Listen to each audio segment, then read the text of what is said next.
Hey there, magnificent time traveller. Tonight, we're not just reading history, we're stepping into it, specifically into the charming, utterly bonkers world of Victorian dating. And trust me, if you think modern dating is a chaotic labyrinth of apps, ghosting, and mixed signals, just wait until you hear about the 1850s. We're talking about a time when a lifted hat was basically a carefully crafted, multi-paragraph text message, when making eye contact had more rules than a chess match, and when receiving a gift from the wrong person could absolutely obliterate your social standing forever. Forget swiping right. This was about knowing precisely which finger to use for your teacup. And speaking of which, I'm super curious. Where are you all listening from tonight? Seriously, drop a comment with your location and what time it is there.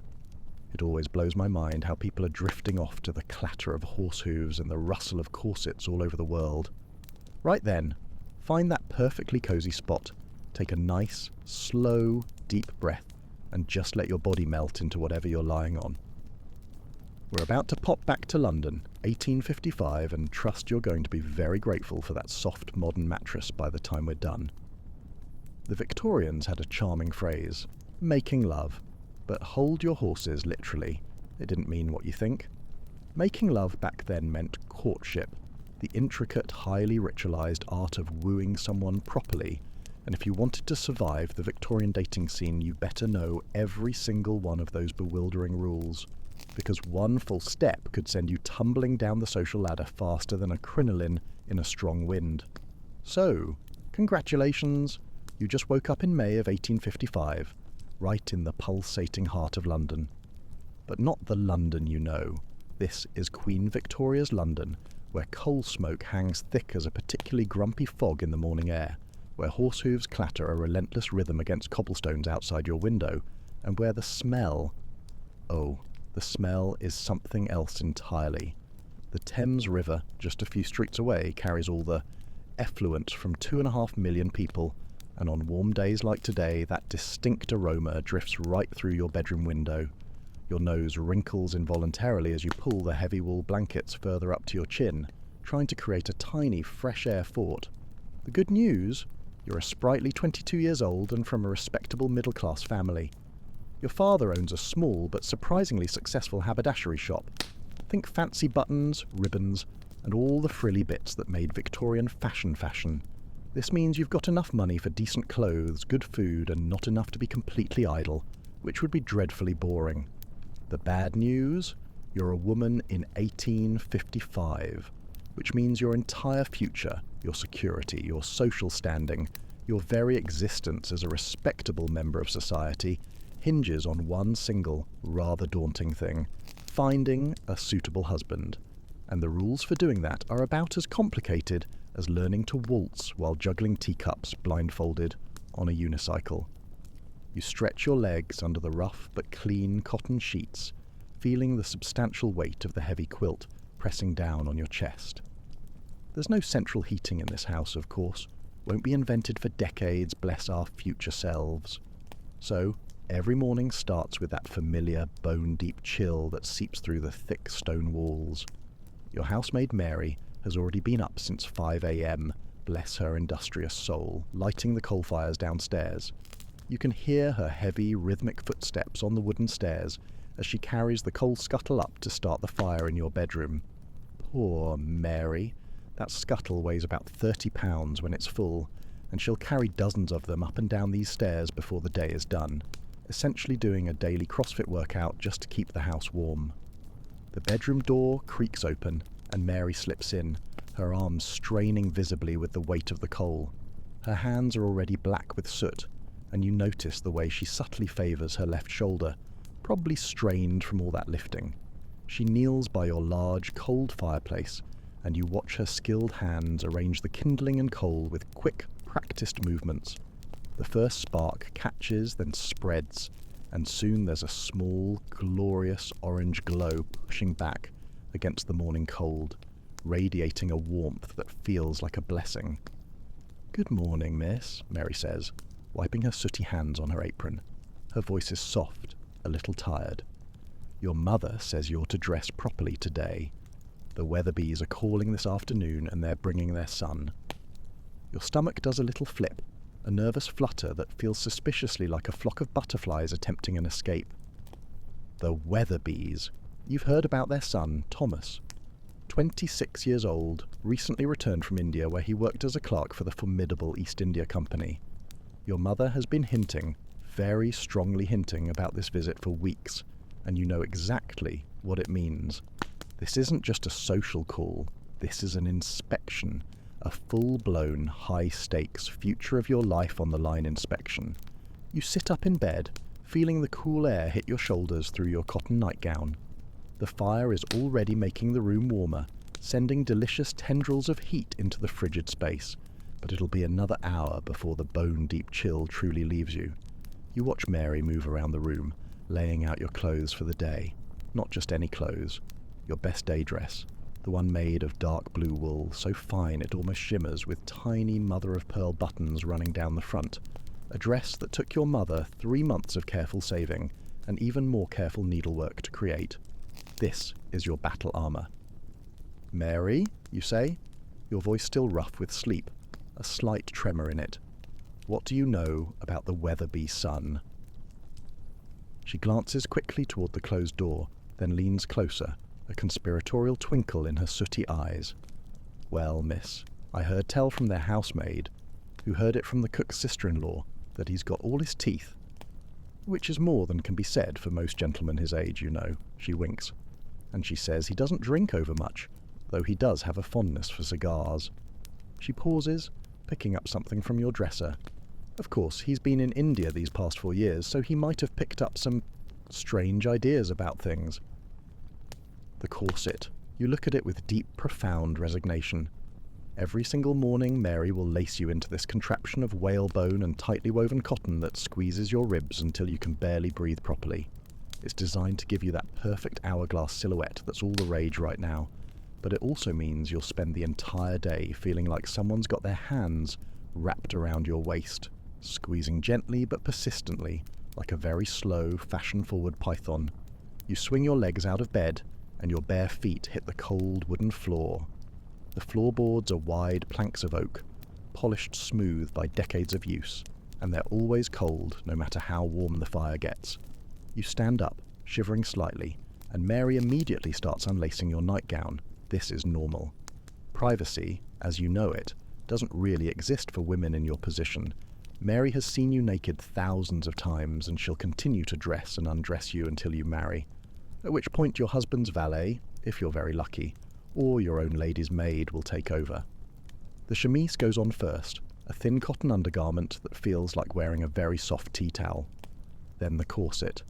Mary positions it around your waist and starts pulling the laces tight, expertly crisscrossing them up your back. With each tug, your breathing gets a little more shallow. By the time she's finished, you're taking small, careful breaths from the very top of your lungs. Deep breathing is literally impossible in this thing. Forget a full belly laugh. Even a good sigh is a challenge. Not too tight, Mary, you manage to say, though you both know it's already as loose as fashion will allow. Of course not, miss, she replies cheerfully, though her brow is furrowed with effort. Your mother specifically said you should be able to speak clearly when the gentleman calls. The irony is not lost on you. Next come the layers that give your dress its fashionable shape. First, a bustle pad that ties around your waist, essentially a small pillow that pushes your skirt out behind you in that elegant, bell-like silhouette. Then petticoats. 3 of them, each one adding bulk, warmth, and considerable weight. By the time Mary drops your heavy wool dress over your head, you're wearing about 15 pounds of fabric, and that's before we even get to the shoes. The shoes are kid leather, soft and buttery to the touch, but completely flat. Heels won't become fashionable for another few decades. They button up the side with tiny pearl buttons that Mary fastens with a special hook. Your feet, encased in warm cotton stockings, feel secure, but not particularly comfortable. These shoes weren't made for walking long distances. They were made for sitting gracefully in parlours and taking short, elegant, almost floating steps. While Mary pins your hair into the elaborate style that's currently fashionable, parted severely in the middle, then swept back into a low chignon with carefully arranged curls framing your face. You think about what this afternoon might bring. The Weatherby visit is essentially a job interview, except the job is wife, and the interview involves sitting in your family's front parlour, making polite conversation while both sets of parents watch your every word, every gesture, every fleeting expression. If Thomas Weatherby finds you suitable, he might ask your father for permission to call on you. If your father agrees, then begins the formal courtship process, which could last anywhere from a few weeks to several months. During this time, you will never be alone with him. Every single conversation, every single walk will happen under the watchful eye of a chaperone, usually your mother or your maiden Aunt Carolyn, who lives with your family and has very strong opinions about everything. Mary finishes with your hair and steps back to examine her work, a satisfied smile on her sooty face. You look at yourself in the small, polished hand mirror on your dressing table. The face staring back at you is pale, fashionably so, since tanned skin means you work outdoors like a servant. Your lips are their natural colour, since makeup is considered highly improper for unmarried ladies. Your eyebrows are your own, dark and well-shaped. The overall effect is meant to suggest innocence, modesty, and impeccable good breeding. You look, you think, like a porcelain doll waiting to be put on a shelf. "You look lovely, miss," Mary says, and you can tell she genuinely means it. "Now, shall I bring up your breakfast?" Breakfast arrives on a tray. Porridge with a small amount of cream, toast with butter, and tea that's strong enough to strip paint from the walls. The porridge is filling but bland. The toast is actually quite good. The bread was baked fresh this morning by the cook, bless her. And the tea is exactly what you need to wake up fully and prepare for the day's ordeal. You eat carefully, mindful of your tight corset and the fact that any spill will show on your dark dress and would be an absolute disaster. After breakfast, your mother appears in your doorway. At 45, she's still an attractive woman, though the years of childbearing and constant worry about money have etched fine lines around her eyes. She's wearing her second best dress, dark brown wool with elegant black trim, and her hair is arranged in a style similar to yours, but more severe, more matronly. "Good morning, dear," she says, stepping into your room and closing the door behind her, creating a rare moment of privacy. "We need to have a little talk before this afternoon." You set down your teacup and give her your full, undivided attention. These little talks usually contain important, life-shaping information. "Now, you know why the Weatherbys are coming," she begins, settling herself on the edge of your bed, smoothing her skirt with practiced motions. "Thomas needs a wife, and you, my dear, need a husband. It's a practical arrangement, but that doesn't mean it can't be a pleasant one, if you both conduct yourselves properly." She pauses, her eyes searching yours. "I've been corresponding with Mrs. Weatherby, and she's told me some things about her son that you should know. He's well educated, he has excellent prospects for advancement in his company, and he saved a considerable amount of money during his time in India."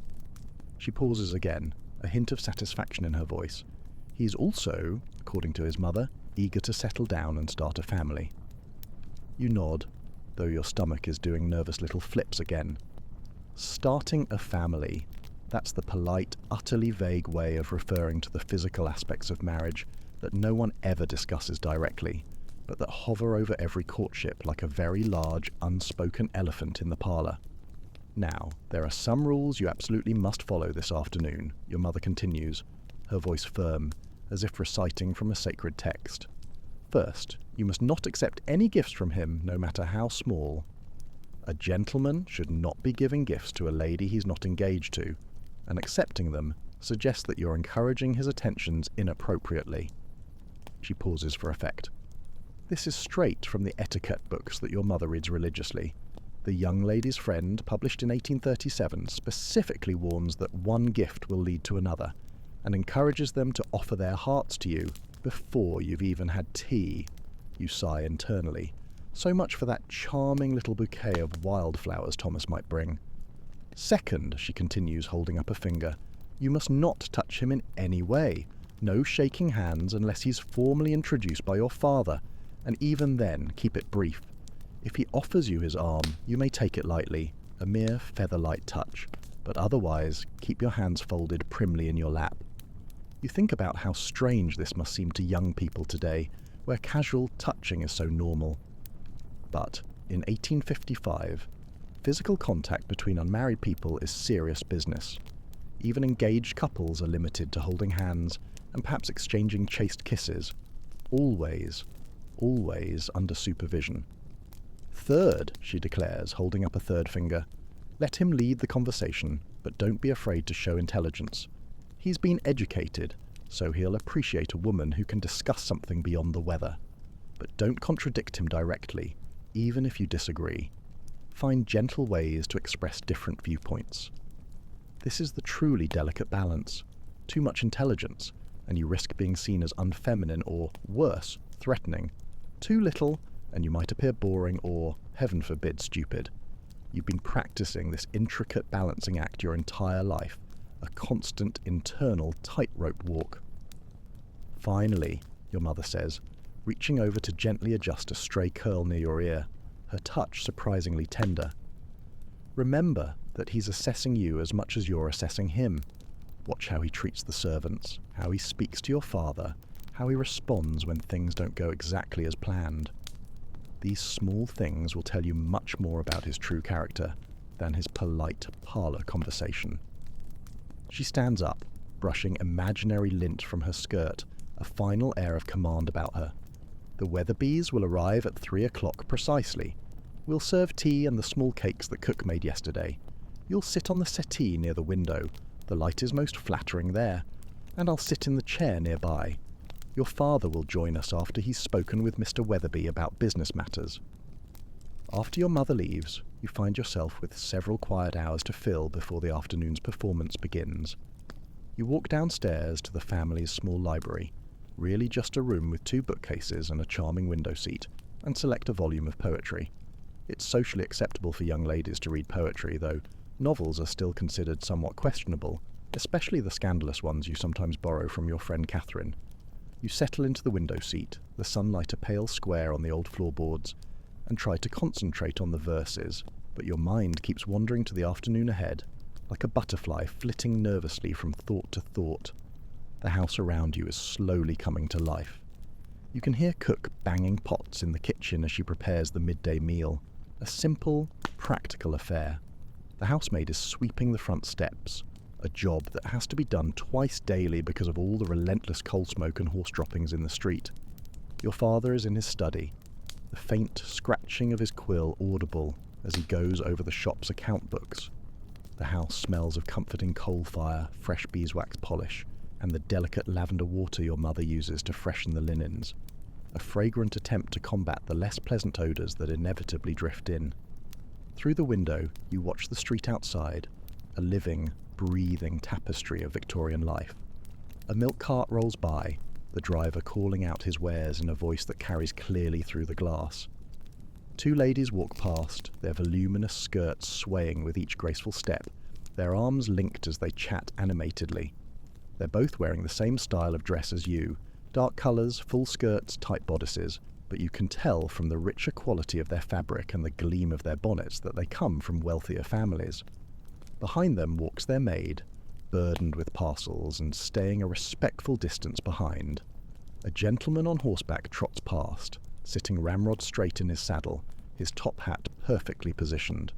He's wearing a dark frock coat with tails and light-coloured trousers, the standard daytime uniform for men of his class.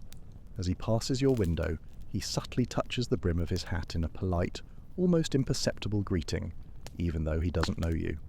This is normal. Gentlemen are expected to acknowledge ladies, even strangers, with this small, respectful gesture.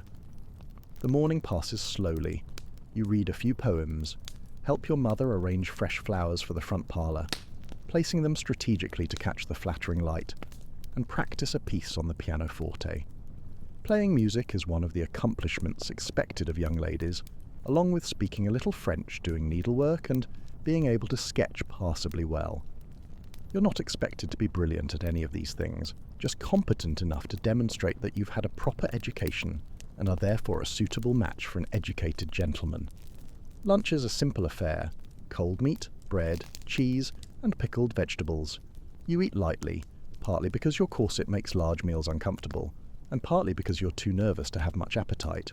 Your mother chatters about neighbours and local gossip, but you can tell she's nervous too. A good marriage for you would solve several of the family's financial concerns, ease her mind, and secure your future. No pressure at all, of course. At 2:30, your mother declares it's time for final preparations. You go upstairs to check your appearance one more time. Mary has laid out fresh gloves, pristine white cotton ones that button delicately at the wrist, and your small locket, the only jewellery considered appropriate for an unmarried lady receiving visitors. The locket contains a miniature portrait of your grandmother, and it rests just below the high neckline of your dress. You practice sitting down gracefully, which is far more challenging than it sounds when you're wearing all these layers. The trick is to lower yourself slowly, letting your voluminous skirts settle around you in an attractive, rustling arrangement, then fold your gloved hands in your lap. Getting up requires pushing down on the arms of the chair and rising smoothly, without showing any of the effort involved, as if you float effortlessly. At 10 minutes before 3, you're stationed in the front parlour, sitting primly on the settee as instructed. Your mother sits nearby in her favourite armchair, needlework in her lap to give her hands something to do, and to serve as a subtle chaperone. Your father stands by the fireplace, checking his pocket watch every few minutes, a sure sign of his own anxiety. The room smells of beeswax polish and the fresh flowers your mother arranged this morning, a hopeful, clean scent. Late afternoon sunlight streams through the windows, and you hope it's as flattering as your mother promised. The clock on the mantel ticks towards 3 o'clock, each second feeling longer than the last, a tiny drumbeat of destiny. Your palms are slightly damp inside your gloves, and you resist the overwhelming urge to fidget with your skirt. This is it, the beginning of what could be the rest of your life. At exactly 3 o'clock, there's a firm, decisive knock at the front door. Your father, ever punctual, opens it, and you hear the low murmur of male voices in the entrance hall. Formal greetings, the rustle of heavy coats being removed, the sharp tap of walking sticks being placed in the umbrella stand. Then, footsteps approaching the parlour, and your heart hammers against the rigid stays of your corset, a frantic bird in a gilded cage.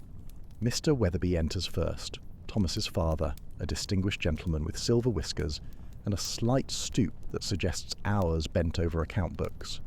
Behind him comes Mrs. Weatherby, a round woman in burgundy silk, whose abundant jewellery catches the afternoon light and sparkles with every movement. And finally, Thomas himself steps through the doorway. He's taller than you expected, with neatly parted brown hair and mutton chop whiskers that frame a lean, almost ascetic face. His skin has a golden undertone that speaks of his years in the Indian sun, and when he moves, there's a careful, almost precise quality to his gestures that suggests military training, or perhaps just a very disciplined nature. He's wearing a perfectly tailored black frock coat that reaches his knees, respectable grey trousers, and a crisp white shirt with a high starched collar that looks like it might strangle him if he turns his head too quickly. Mr. and Mrs. Weatherby, your father says formally, with a slight flourish of his hand. May I present my wife, Mrs. Hartwell, and my daughter, Miss Eleanor Hartwell. You rise from the settee slowly, gracefully, letting your skirt settle around you in a rustle of wool and petticoats, as you've practiced 1,000 times. You offer a small curtsy, just a polite dip of your knees and a slight incline of your head. Too deep would suggest you're of lower status. Too shallow would appear disrespectful. Miss Hartwell, Mrs. Weatherby says warmly, her voice surprisingly gentle. What a pleasure to finally meet you. Thomas has been quite eager for this introduction. She beams, and Thomas actually blushes faintly, a surprising splash of colour on his sun-kissed face. Thomas steps forward and offers a brief, deferential bow. Miss Hartwell? His voice is deeper than you expected, with just a hint of an accent you can't quite place, perhaps picked up during his time overseas, a subtle echo of distant lands. Mr. Weatherby, you reply, meeting his eyes briefly before lowering your gaze. Direct eye contact is acceptable for the initial greeting, but prolonged staring would be considered brazen, scandalous even. Everyone settles into their assigned positions like actors taking their marks on a meticulously planned stage. Thomas sits in the chair directly across from you, close enough for conversation, but far enough to maintain impeccable propriety. The parents arrange themselves as subtle chaperones, present but attempting to appear absorbed in their own discussion about mutual acquaintances and local news, their ears still clearly attuned to your every word. "I trust your journey from India was pleasant, you venture, since it's acceptable for ladies to ask about travel." "Indeed, Miss Hartwell," Thomas replies, his voice even and polite, though rather lengthy. 3 months aboard ship provides ample time for reflection. I confess I found myself quite ready to return to English soil and English society. He pauses, and you catch something in his tone. Perhaps relief, perhaps something else entirely. The climate there can be challenging for those of us unaccustomed to such intensity. You nod sympathetically, though you've never been farther from London than Brighton. I imagine the heat must be quite overwhelming. We complain when our summers reach 70 degrees. Thomas offers a small dry smile. Quite so. In Bombay, we often saw temperatures above 100 degrees, with humidity that made the very air feel thick as soup. He shifts in his chair, and you notice how he unconsciously loosens his high, stiff collar just slightly. "I confess, I developed a great appreciation for English rain during my time away." This draws a small smile from you, a genuine one, not the practiced parlour smile your mother taught you. "Rain is certainly something we have in abundance, Mr. Weatherby." The conversation continues in this careful, polite dance. Thomas tells you about the vibrant, bustling markets in Bombay, the exotic fruits he learned to enjoy, the constant challenge of managing clerks who spoke a dozen different languages. You share your own, much smaller experiences. The books you've been reading, the music you've been practicing, your observations about life in London. Each topic is safe, appropriate, designed to reveal character without venturing into anything too personal or scandalous. But you're also watching him, as your mother advised, observing the small tells that reveal more than words. When Mary enters to serve tea, you notice how Thomas nods politely to her, a small acknowledgement that many gentlemen of his class wouldn't bother with. When your father makes a rather dry joke about the perpetual English weather, Thomas laughs, not the forced chuckle of social obligation, but genuine amusement that reaches his eyes, crinkling the corners. Then, a small incident. Mrs. Weatherby, in her enthusiasm, accidentally knocks over her teacup, sending hot liquid splashing across the small polished table. "Oh, how clumsy of me," Mrs. Weatherby flutters, dabbing at the spill with her handkerchief. "Not at all, my dear," your mother soothes, while Mary quickly appears with a cloth to clean up the mess. "These things happen." But you've noticed something else.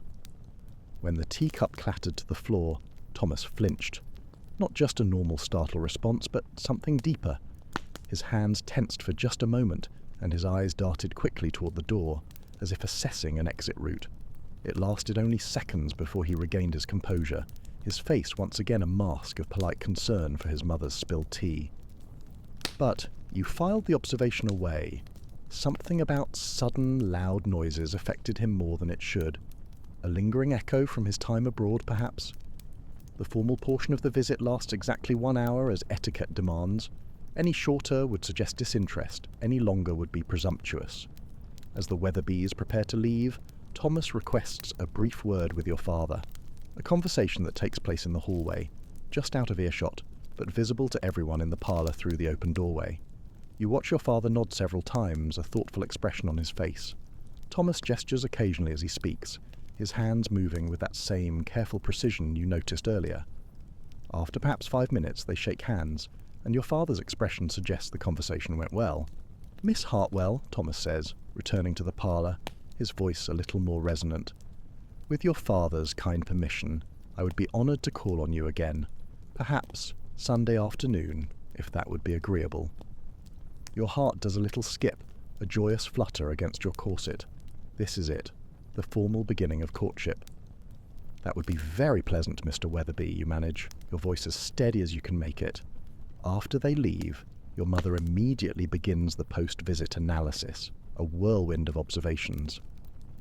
"Well, he seems quite respectable," she says, settling back into her chair, a satisfied smile on her lips.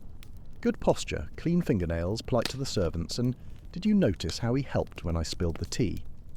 Shows consideration." Your father joins the discussion, rubbing his hands together. He saved quite a respectable sum during his time in India, he reports, his voice filled with approval. Enough to establish a household without requiring assistance from either family, and his prospects with the company appear sound. But you're thinking about that moment when the teacup fell, about the careful, almost too controlled way Thomas moved, about the slight tightness around his eyes when he spoke of the challenging climate in India. There are layers here, you realise, that the formal courtship process isn't designed to reveal, and for the first time you feel a flicker of genuine curiosity beyond the simple desire for a suitable husband. Sunday arrives with unseasonable warmth for late May, a bright, inviting morning. You're dressed in your second best gown, a pale green cotton with tiny white flowers, a colour that your mother says brings out your eyes and makes you look fresh as spring. This time there's no corset crisis, no nervous breakfast. You're beginning to understand the rhythm of these visits, the predictable pattern that brings a strange sense of comfort. Thomas arrives precisely at 2 o'clock carrying a small bouquet of flowers. Acceptable, your mother would approve, because flowers are temporary and modest, unlike jewellery or books, which might suggest too serious an intent. He's dressed more casually today, in a soft brown coat and lighter trousers, and he seems noticeably more relaxed, a subtle loosening of the rigid formality you observed before. "Miss Hartwell," he says, offering the flowers with a slight bow, his eyes a little softer than before. "I noticed these growing in my mother's garden and thought you might enjoy them. They're sweet peas, delicate purple and white blossoms that smell like springtime and innocence.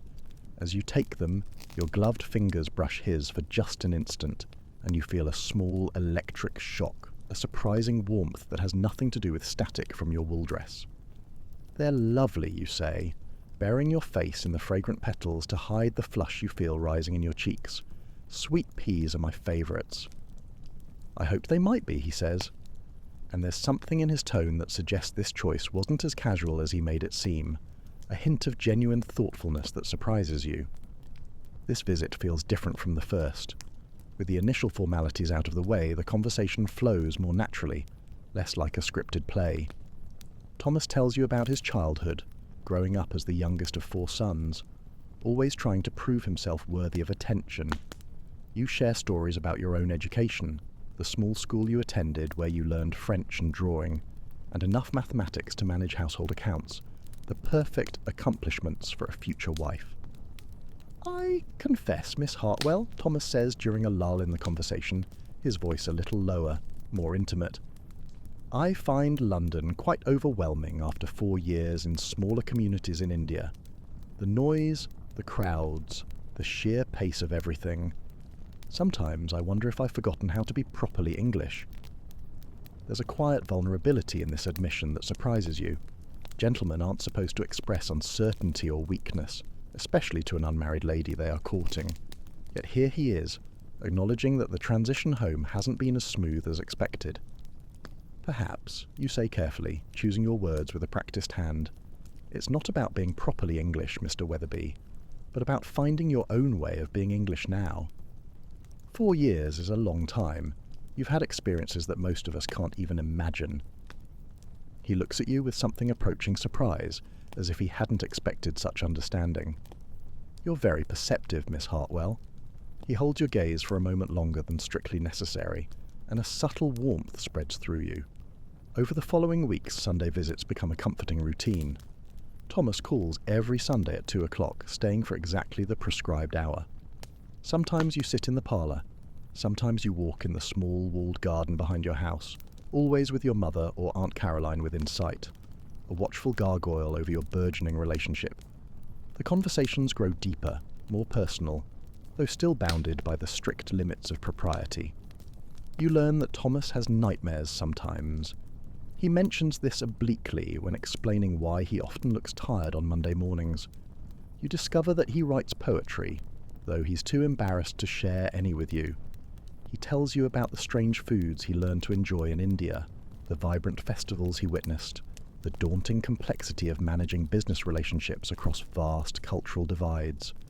In return, you share your own carefully guarded thoughts, your quiet frustration with the limits placed on women's education, your secret ambition to travel and see places beyond London's sooty borders, your illicit love of novels, though you're careful not to mention the more scandalous ones you borrow from your friend Catherine.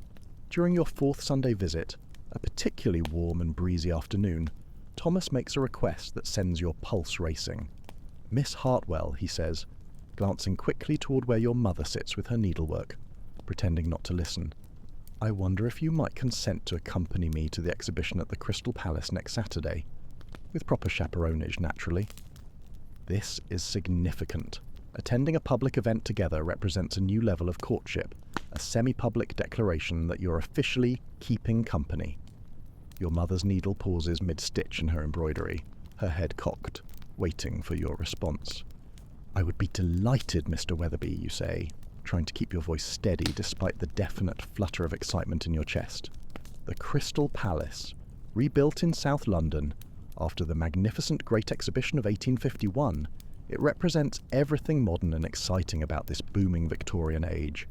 The building itself is a marvel of iron and glass, rising from Sydenham Hill like a fairy tale palace made of light and air.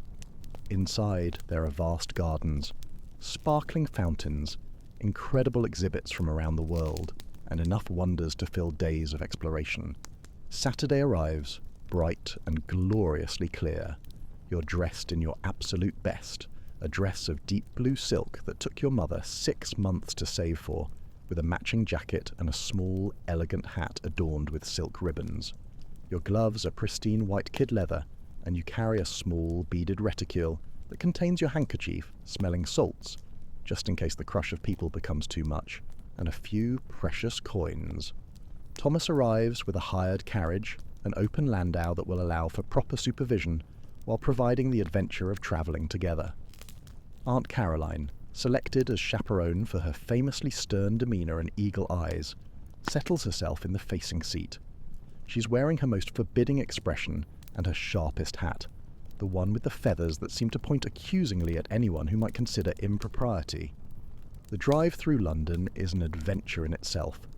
The streets teem with traffic, carriages, omnibuses, carts, and riders on horseback, all competing for space on roads that were never designed for such volume.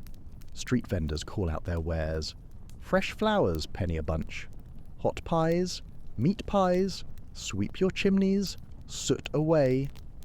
Thomas points out landmarks as you pass them. The new Houses of Parliament, with their intricate Gothic towers, Westminster Abbey with its ancient coal-blackened stones, the bridges spanning the Thames where barges heavy with goods wait their turn at the docks.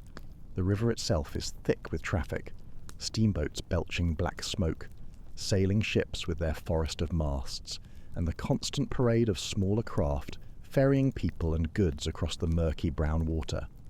As you travel south of the river, the character of the neighbourhoods changes. Gone are the grand squares and elegant terraces of central London. Here, the houses are smaller, more crowded together, and the air smells of industrial smoke mixed with something less pleasant, the kind of smell that comes from too many people living in too small a space with inadequate sanitation. But then you climb Sydenham Hill, and suddenly the Crystal Palace rises before you like something from a dream, a shimmering mirage of glass and iron. The enormous structure catches the afternoon light and throws it back in 1,000 brilliant sparkles. Gardens stretch in all directions, filled with exotic plants and elaborate flower beds that form intricate patterns when viewed from the palace's elevated terraces. "It's magnificent," you breathe, forgetting for a moment to be properly reserved. "Indeed it is," Thomas agrees, offering you his arm as you step down from the carriage. His touch is light, almost formal, but comforting.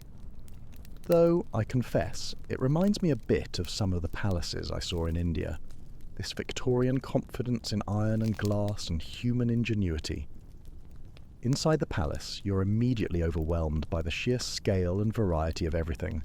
The central nave stretches seemingly forever, filled with towering fountains and exotic plants that reach overhead like a dense tropical forest.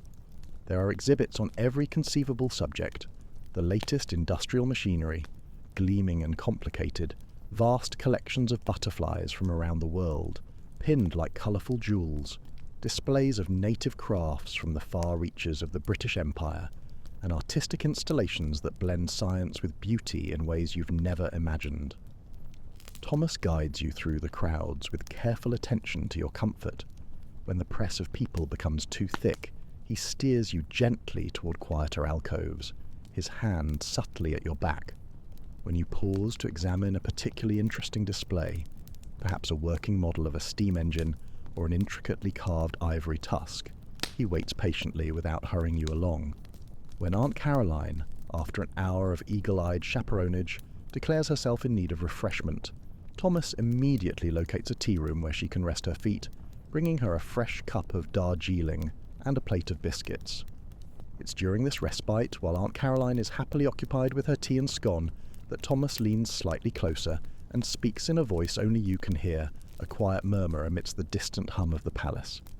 "Miss Hartwell, I hope you won't think me presumptuous, but I find myself growing quite attached to these Saturday excursions, and to your company." Your heart stops, then starts again at double speed, a frantic little drum solo against your stays. This is it. This is the moment. The quiet, almost whispered declaration of intent, away from your mother's direct ear. You glance at him, your eyes wide. His face is earnest, his eyes seeking yours, an almost nervous vulnerability there. The noise of the Crystal Palace, the distant chattering, the clatter of cups, it all fades away, leaving only his voice and the hopeful pounding of your own heart. Aunt Caroline clears her throat with the subtlety of a foghorn, reminding you both of her formidable presence. Thomas quickly straightens, a faint blush on his cheek, but a tiny, almost imperceptible smile plays on his lips. You feel a matching one on your own. The unspoken understanding passes between you, swift and thrilling. The rest of the Crystal Palace visit passes in a pleasant blur. You marvel at the colossal crystal fountain shimmering in the vast nave, its jets of water catching the light like liquid diamonds. You walk through sections dedicated to various countries, admiring intricate Indian carvings. Thomas offers quiet, knowledgeable comments on these, his voice gaining a familiar authority, and Egyptian artifacts. You even glimpse a giant preserved redwood tree from California, so enormous it seems impossible it could have ever stood. It's a testament to the grand ambition of the Victorian age, an overwhelming display of human progress and global reach. As the afternoon light begins to soften, casting long shadows across the polished floors, Aunt Caroline announces it's time to return. The journey back in the landau feels different. You're still under Aunt Caroline's watchful eye, but the air between you and Thomas is charged with a new, unspoken warmth. He asks about your favourite exhibits, and you find yourself talking with a freedom you haven't experienced before, animatedly describing the vibrancy of the botanical displays and the ingenious machinery. He listens intently, truly listening, not just waiting for his turn to speak. When the carriage pulls up to your door, your father is already waiting, a hopeful look on his face. Thomas assists you out, his hand briefly touching your elbow, and then, with another polite bow, he asks your father for permission to call on you again the following Sunday. Your father readily agrees, a satisfied nod. After Thomas and Aunt Caroline have departed, your mother is practically vibrating with suppressed excitement. "Well, dear, that went splendidly, didn't it? He seems quite taken with you." She starts to fuss with your bonnet, then pulls you into a rare, firm hug. The Crystal Palace! Oh, what an opportunity! But as you ascend the stairs to your bedroom, the day's events swirling in your mind, it's not the grandeur of the Crystal Palace, or the prospect of a suitable marriage that occupies your thoughts. It's the memory of Thomas's earnest eyes, the slight tremble in his voice when he spoke of feeling overwhelmed, and the fleeting, thrilling brush of his fingers against yours. He's not just a collection of favourable attributes from Mrs. Weatherby's letters. He's a man with hidden depths, with a past that subtly affects his present, and with a surprising capacity for sincerity. You stand by your bedroom window, looking out at the gas lamps flickering to life in the deepening twilight. The city smells of coal smoke and damp earth, a familiar, comforting scent after the exotic perfumes and industrial aromas of the Crystal Palace. The thought of Sunday and the next carefully chaperoned conversation now fills you not with dread, but with a quiet, hopeful anticipation. The maze of Victorian dating rules suddenly feels less like a trap and more like a carefully constructed dance, one you're slowly, gracefully learning to navigate, step by deliberate step, with a partner who might just be more interesting than you ever imagined. And as the city lights twinkle, you close your eyes, already dreaming of what discoveries the next Sunday might bring. Welcome, dear listener, to a journey through time. As you settle in for a restful slumber, allow yourself to be transported to a world far different from our own. The fascinating, complex, and often hilariously misunderstood era known as the Middle Ages. Before we embark on this adventure, I invite you to pause for a moment and share in the comments where in the world you're listening from. It's a wonder of our modern age that we can connect across vast distances and time zones, all while exploring the past together. And if you find yourself enjoying these calm, historical meanderings, I encourage you to subscribe so you can drift off to sleep with a bit of boring, but surprisingly entertaining, history whenever the mood strikes. But for now, let us leave the present behind and allow ourselves to slip into a very different time and place. A not-so-glamorous wake-up call. Imagine, if you will, that you're waking up not in your comfortable modern bed, perhaps adorned with Egyptian cotton sheets and a memory foam pillow that cradles your weary head, but on a humble straw mattress in a small, dimly lit room with rough-hewn stone walls. There's no bedside lamp, no phone to check the news, and definitely no alarm clock to hit snooze on. The air is cool and heavy with the scent of wood smoke, earth, and perhaps a hint of, well, let's just say livestock chic, or eau de barnyard. Forget your morning coffee, because that distinct aroma is your wake-up call. The only sound is the soft crackle of a single candle flame, valiantly fighting against the oppressive darkness, casting dancing shadows on the walls that might make you think twice about that last horror movie you watched. You might feel a moment of disorientation, a sense that something isn't quite right. And indeed, it isn't. For somehow, through some strange twist of fate, a particularly strong dream about dragons, or perhaps a very enthusiastic time-travelling squirrel, you found yourself transported to medieval times. But fear not, for this isn't a nightmare, unless you're really particular about indoor plumbing, reliable Wi-Fi, or not having to share a bed with a sheep. This is an opportunity to experience a different way of life, to walk in the footsteps of peasants and kings, to witness the triumphs and struggles that shape the world we know today, and all from the comfort and safety of your own bed. So, take a deep breath, let your body relax into the mattress, or whatever cozy surface you're currently occupying, and allow your mind to drift back through the centuries, to a time of castles and cathedrals, of chivalry and plague, of great faith and even greater change. Life as a medieval peasant, spoiler alert, it's not a spa day. Our journey begins in the English countryside, in a small village not unlike countless others that dotted the landscape in the Middle Ages. Imagine rolling hills, quaint little cottages clustered together like nervous sheep, and not a single modern convenience in sight. No supermalls, no fancy cafes, no 24-hour convenience stores. Here, life revolves around the rhythms of the land, the turning of the seasons, the rising and setting of the sun, and the endless cycle of planting and harvest. You find yourself inhabiting the life of a peasant farmer, one of the great mass of humanity who toiled from dawn to dusk to coax a living from the soil. Think of them as the original organic farmers, just without the trendy farmers' market stalls, the artisanal cheese, or the Instagram accounts to document their kale harvests. Your day begins before the first light of dawn, as you rise from your straw bed to the insistent, unsnoozable sound of a rooster's crow, a sound that has echoed across the centuries unchanged, because roosters are apparently very traditional and never got the memo about lie-ins or weekend brunches. You dress simply in a rough-spun tunic and breeches, perhaps with a woolen cloak to ward off the morning chill. Think of it as fashion that prioritizes function over flair. No skinny jeans, designer labels, or even zippers here. Your first task is to tend to the animals, feeding the chickens that peck around your feet like feathered toddlers, milking the goat that provides precious sustenance for your family, and perhaps harnessing the great ox that will help you plough the fields. As you go about your morning chores, take a moment to breathe in the sense of this simple, rustic life, the earthy musk of the animals, the sweet sharpness of the hay, the cool dampness of the earth beneath your feet.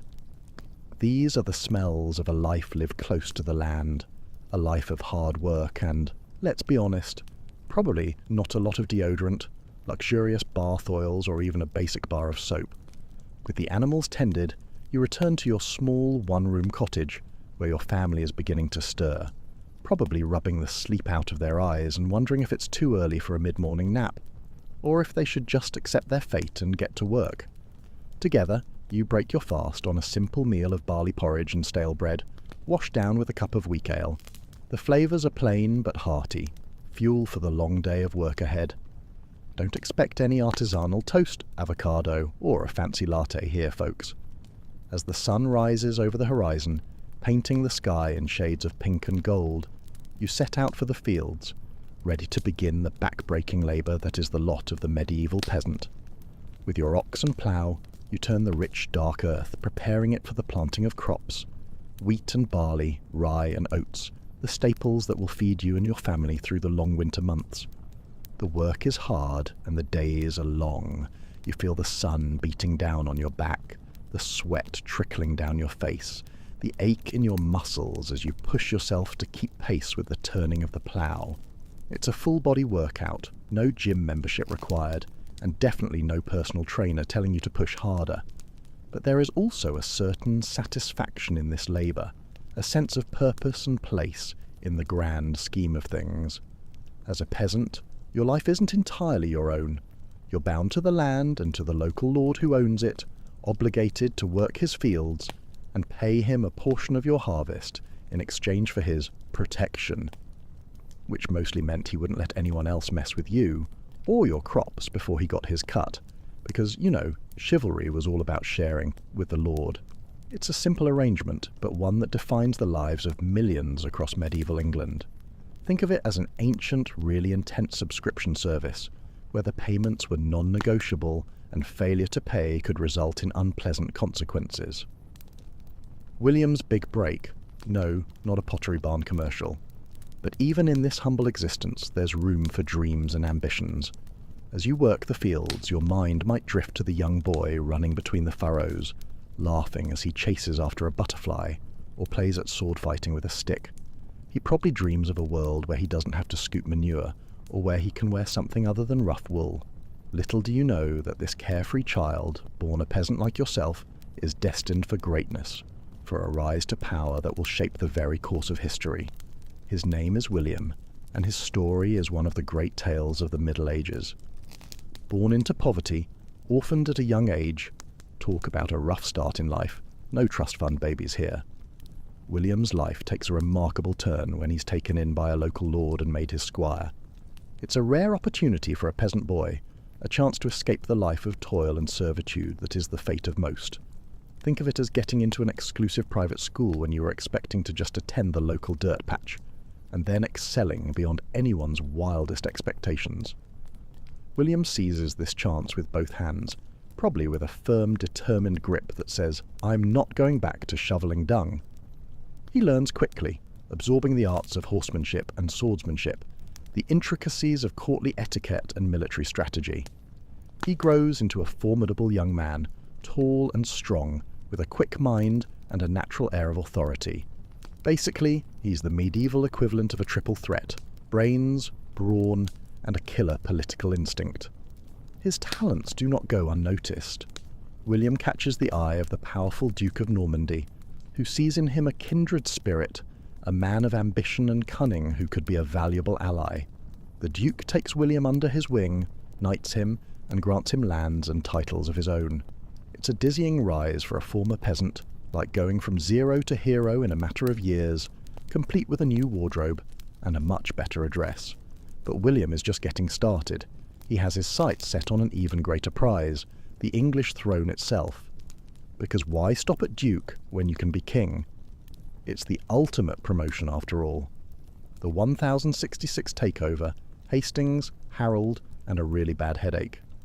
Through a combination of political manoeuvring, strategic alliances, and outright ruthlessness, because sometimes you just have to be a little bit cutthroat to get ahead, especially when kingdoms are involved, William positions himself as a claimant to the crown, and when the old English king dies without a clear heir, he seizes his chance. In 1066, William gathers a vast army and sets sail across the English Channel, ready to stake his claim with blood and iron. Imagine the logistics. Thousands of men, horses and supplies, crammed onto rickety boats, all heading towards a potentially very unpleasant welcome committee. It was the original D-Day, but with more longboats and less precision bombing. His invasion force lands on the southern coast of England, where they are met by the English army led by the new king, Harold Godwinson. Harold, fresh off a victory in the north against a different invading force, was probably not in the mood for another fight, but duty called, and by duty we mean a massive army staring him down. The stage is set for one of the most famous battles in medieval history, the Battle of Hastings. On a field near the small coastal village, the two armies clash in a desperate struggle for the fate of a nation.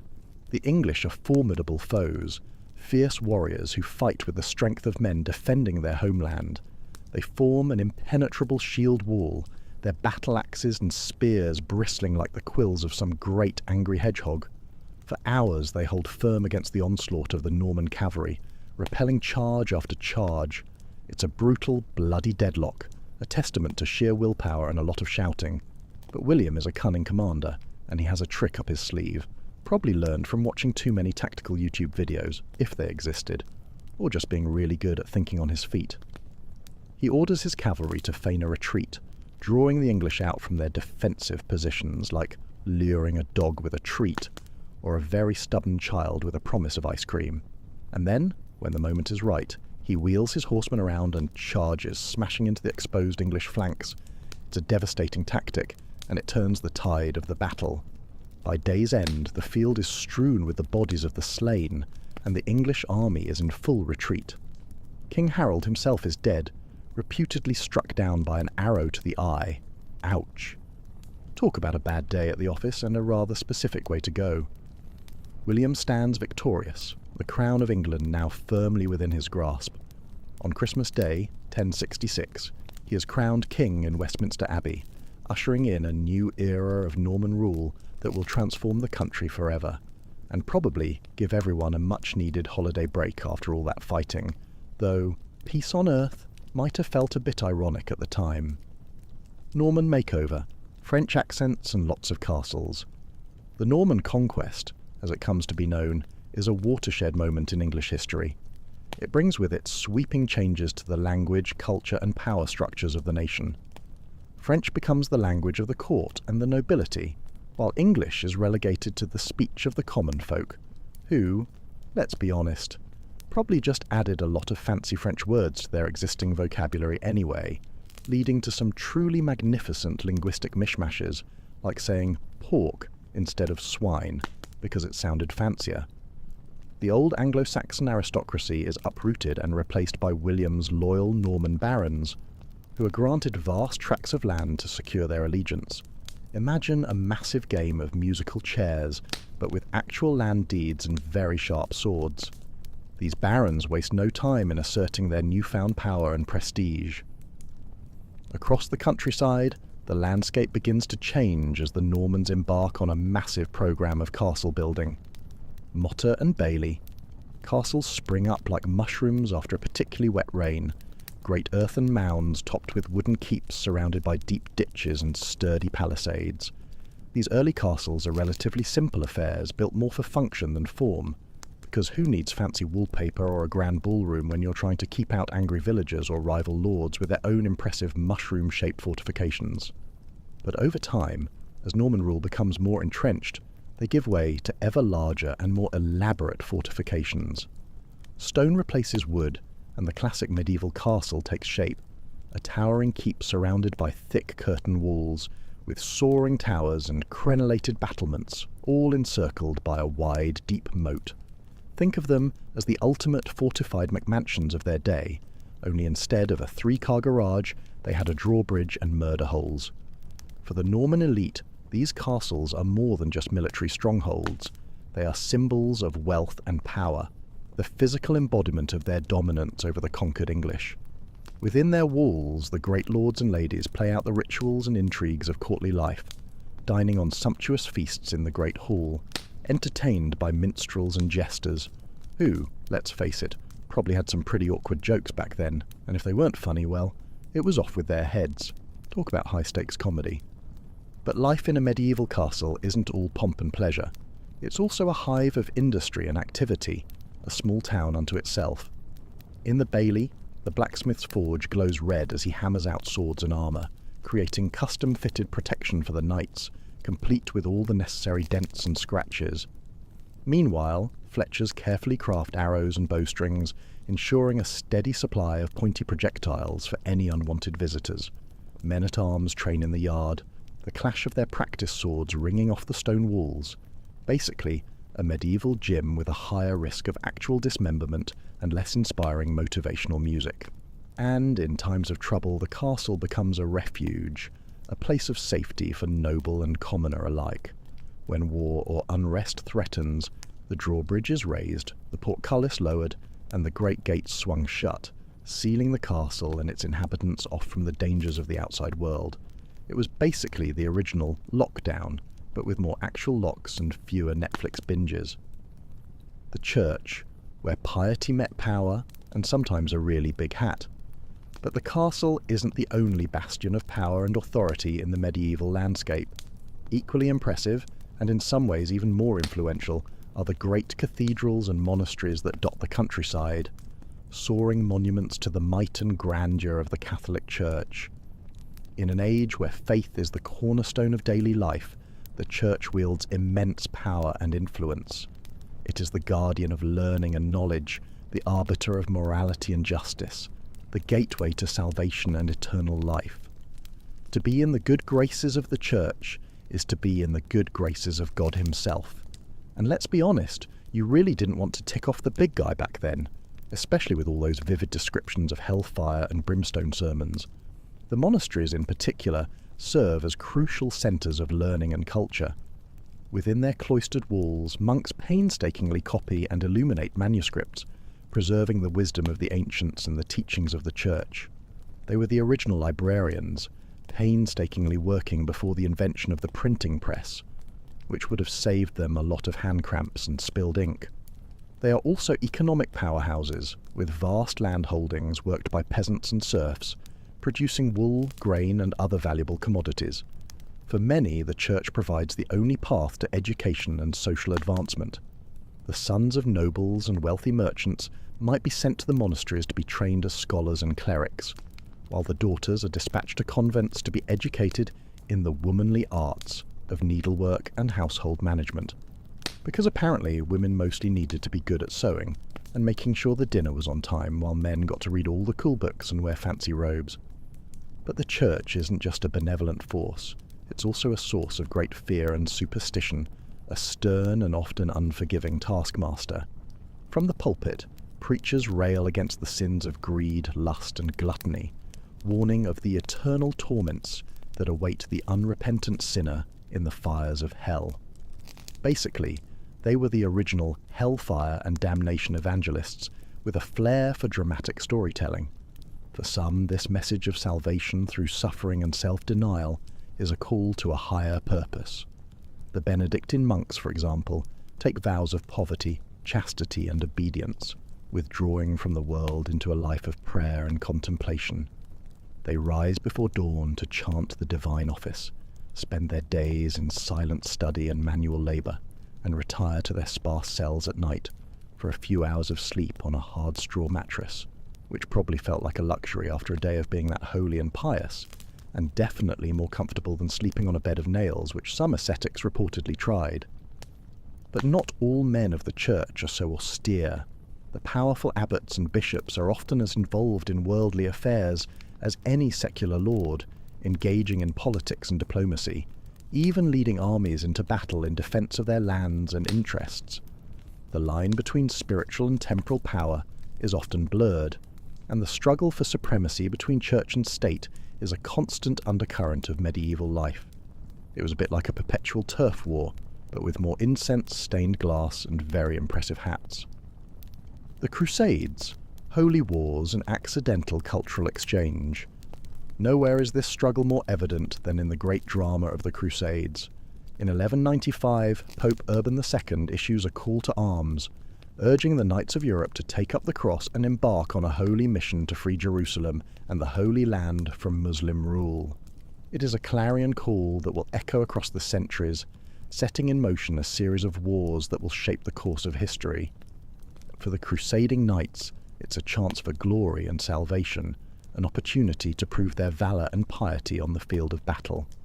They sew the cross onto their surcoats and shields and set out for the east, leaving behind their homes and families for the promise of eternal reward and maybe some cool souvenirs to impress the folks back home, like exotic spices, fancy silks, or perhaps a really unusual piece of pottery. But the reality of the Crusades is far from the noble ideal. The journey to the Holy Land is long and perilous, through hostile lands and treacherous seas. Many never make it, falling victim to disease, starvation, or the swords of the enemy. It was basically the world's most epic and least comfortable road trip, with a much higher mortality rate than your average summer vacation. And when they finally reach Jerusalem, they find a city already steeped in blood and sorrow. The Crusaders capture the Holy City in 1099 after a brutal siege that leaves the streets running red with the blood of the slain. They establish a series of Christian kingdoms in the Levant, but holding this distant territory is a constant struggle against a determined Muslim foe. More crusades follow over the next 2 centuries, each seeking to shore up the fragile gains of the last, often with diminishing returns. For the people of the Holy Land, caught between the warring factions, the Crusades are a time of great suffering and upheaval. Villages are burned, crops destroyed, innocent lives lost in the crossfire of holy war. The seeds of enmity between Christians and Muslims, sown in the heat of battle, will take root and grow, bearing bitter fruit for generations to come. It was a complex and tragic period, leaving a legacy that still resonates today. But the Crusades also have unintended consequences. They expose Europeans to the riches and sophistication of the East, to new ideas and ways of thinking that will help to fuel the great intellectual and artistic awakening of the Renaissance. Crusaders return home with spices, silks, and other exotic goods, stoking the fires of trade and commerce. The world, once so vast and mysterious, begins to shrink, the horizons of the possible expanding with each passing year. It was the original cultural exchange program, albeit a very violent one, that inadvertently sparked a revolution in European thought and commerce. The Black Death, England's not-so-fun flu season. But for the common folk of England, life remains a daily struggle, a constant battle against hunger, disease, and the vagaries of fate. Even as the great tides of history sweep across the continent, the rhythms of peasant life remain largely unchanged, dictated by the turning of the seasons and the demands of the land, until, that is, the coming of the Black Death in the 14th century. A new and terrifying threat emerges from the east, a pestilence that will leave no corner of Europe untouched. It starts as a rumour, whispers of a strange sickness that strikes down young and old alike, leaving entire cities choked with the dead. Imagine Twitter, but with much more ominous news and no way to fact-check. When the plague arrives in 1347, carried on ships from the Crimea, it spreads like wildfire. The disease is borne by fleas on the backs of rats, and it moves with frightening speed, leaping from port to port, town to town, leaving a trail of devastation in its wake. It was like a medieval zombie apocalypse, but with tiny, unseen enemies, and a much higher chance of actually dying.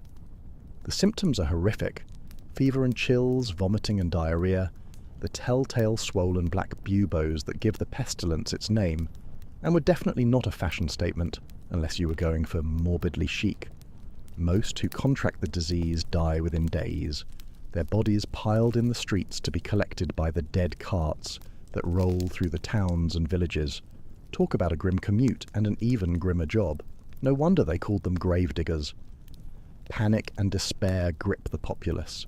Some flee to the countryside, hoping to escape the contagion, but the plague follows them, striking down whole families, whole villages. Others turned to superstition and scapegoating, blaming Jews or witches for the calamity, because when you don't understand something, blame someone else. A timeless human tradition. Still others see it as a punishment from God, a divine reckoning for the sins of man. The death toll is staggering. By the time the worst is past, between 1/3 and 1/2 of England's population has perished. Imagine losing half your friends and family in just a few years. Fields lie fallow for want of workers to tend them. Entire towns are abandoned to the rats and the weeds. The social and economic impact is profound and far-reaching. In the aftermath of the plague, labour is suddenly scarce. Peasants, once bound to the land, find themselves in a position to demand better wages and more rights from their lords. The old feudal order begins to crumble as serfs and freemen alike seek a better life in the towns and cities. It was a terrible price, but it did lead to some unexpected social mobility, proving that even a global pandemic can have unforeseen economic consequences. But the spectre of the plague is not so easily banished. It will return in waves for centuries to come, a grim reminder of the fragility of life in the face of an indifferent universe. The 100 Years' War, a really long spat between cousins. Even as England reels from the devastation of the Black Death, another great calamity looms on the horizon.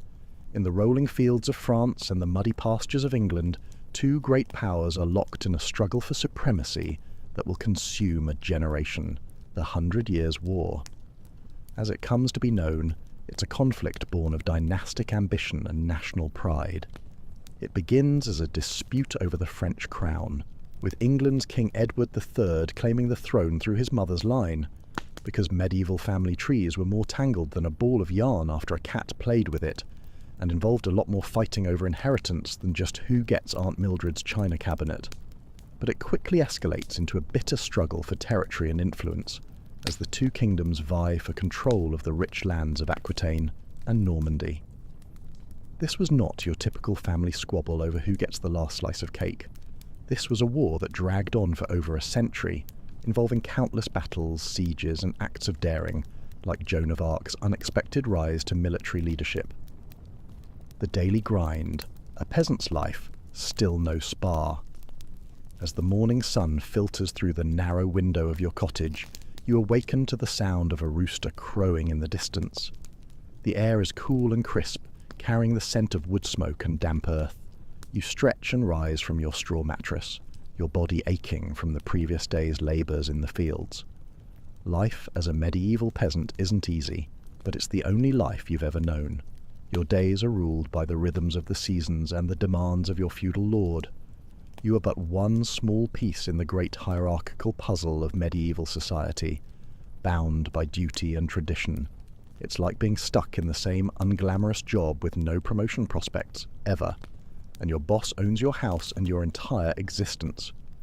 You splash some cold water on your face from a wooden basin and don a simple woolen tunic and breeches. There's no time to linger. There are animals to feed, crops to tend, and 1,000 other tasks that require your attention. You break your fast with a humble meal of stale bread and weak ale, the staples of the peasant diet, delicious if you're a medieval peasant and have no other options. As you step out into the muddy lane that runs through your village, you are greeted by the sights and sounds of daily life in the Middle Ages. The blacksmith's hammer rings out as he toils over his anvil, shaping iron into tools and horseshoes, the original custom fabricators, making sure the knights had shiny armour and the horses had comfortable shoes. The baker pulls loaves of bread from his clay oven, their aroma wafting through the crisp morning air, probably the best smell in the village, rivaled only by a fresh pot of something cooking. Children dart between the timber-framed houses, laughing and playing with crude wooden toys, proving that kids will find a way to have fun, no matter the century or the available technology. At the centre of the village stands the small stone church, its bell tolling to mark the hours of prayer. The church is the heart of village life, providing not only spiritual guidance but also serving as a place of sanctuary and community gathering. The local priest is one of the few literate people in the village, and he serves as a conduit to the wider world beyond the manor, beyond the village. He's basically the town's information superhighway, news anchor, and moral compass. all rolled into one. Beyond the village lie the strip fields where you and your fellow peasants toil to raise crops for your own sustenance and to pay your rents and tithes to your lord. The work is backbreaking and never-ending, but there's a certain satisfaction in coaxing life from the soil and watching the crops grow tall and strong under the summer sun. It's a connection to nature that most of us today can only dream of, or pay a lot for at a yoga retreat or organic farming workshop. As you work, you might exchange news and gossip with your fellow labourers, talk of the weather, the health of the livestock, the latest proclamations from the Lord's manor house. In a world where most people live and die within a few miles of their birthplace, even small tidbits of information from beyond the village are precious. The original water cooler talk, just with more dirt and fewer complaints about office politics. Life is hard, but it's not without its small joys and comforts. In the evenings you might gather with your family and friends around the hearth, telling stories and singing songs handed down through generations. On holy days and festivals, there's music and dancing, a chance to set aside the daily toil and celebrate the turning of the seasons. It was their version of a Friday night out, just with more communal singing and less scrolling through TikTok, and probably more actual dancing than awkwardly standing in a corner. But even as you go about your daily routines, you cannot escape the reminders of the rigid social order that structures medieval life. Everywhere there are signs of the power and wealth of the nobility and the church, in the grand manor houses and monasteries that dot the landscape, in the fine clothes and rich foods enjoyed by the elite, in the deference and respect demanded by your social betters. It was a society with clear haves and have-nots, and you were definitely a have-not unless you had a lot of calluses and dirt under your fingernails. The times they are a-changin', slowly. And yet, change is coming to the medieval world, even if it's not yet apparent to those living through it. New ideas and technologies are beginning to circulate, eroding old certainties. The growth of towns and trade is giving rise to a new middle class, one that will challenge the traditional hierarchy. The plague that periodically sweeps through the land, leaving devastation in its wake, also loosens the bonds of feudalism as labour becomes scarce and peasants gain a measure of bargaining power. But for now, as you toil in the fields and live out your life in the small world of your village, the medieval order remains intact. Your place in it is fixed, your duties and obligations clear. You are a part of a great chain of being, a link between the soil and the heavens, the temporal and the eternal. As the sun begins to set over the fields, casting long, dramatic shadows that stretch across the landscape like fingers of twilight, you make your way back to your cottage, your body weary but your heart full. You have lived another day in the medieval world, a world of hardship and struggle, but also of community and tradition. As you drift off to sleep on your straw mattress, the rustling of the straw a lullaby, you dream of a world beyond the confines of your village, a world of castles and cathedrals, of knights and ladies, of adventure and glory. Perhaps you even dream of a day where you don't have to smell like a goat. But for now, that world remains tantalizingly out of reach, a shimmering vision in the twilight of your mind, like a travel brochure for a place you can only binge-watch in your sleep. The next day brings more of the same, the endless cycle of sowing and reaping, of tending to animals and mending fences.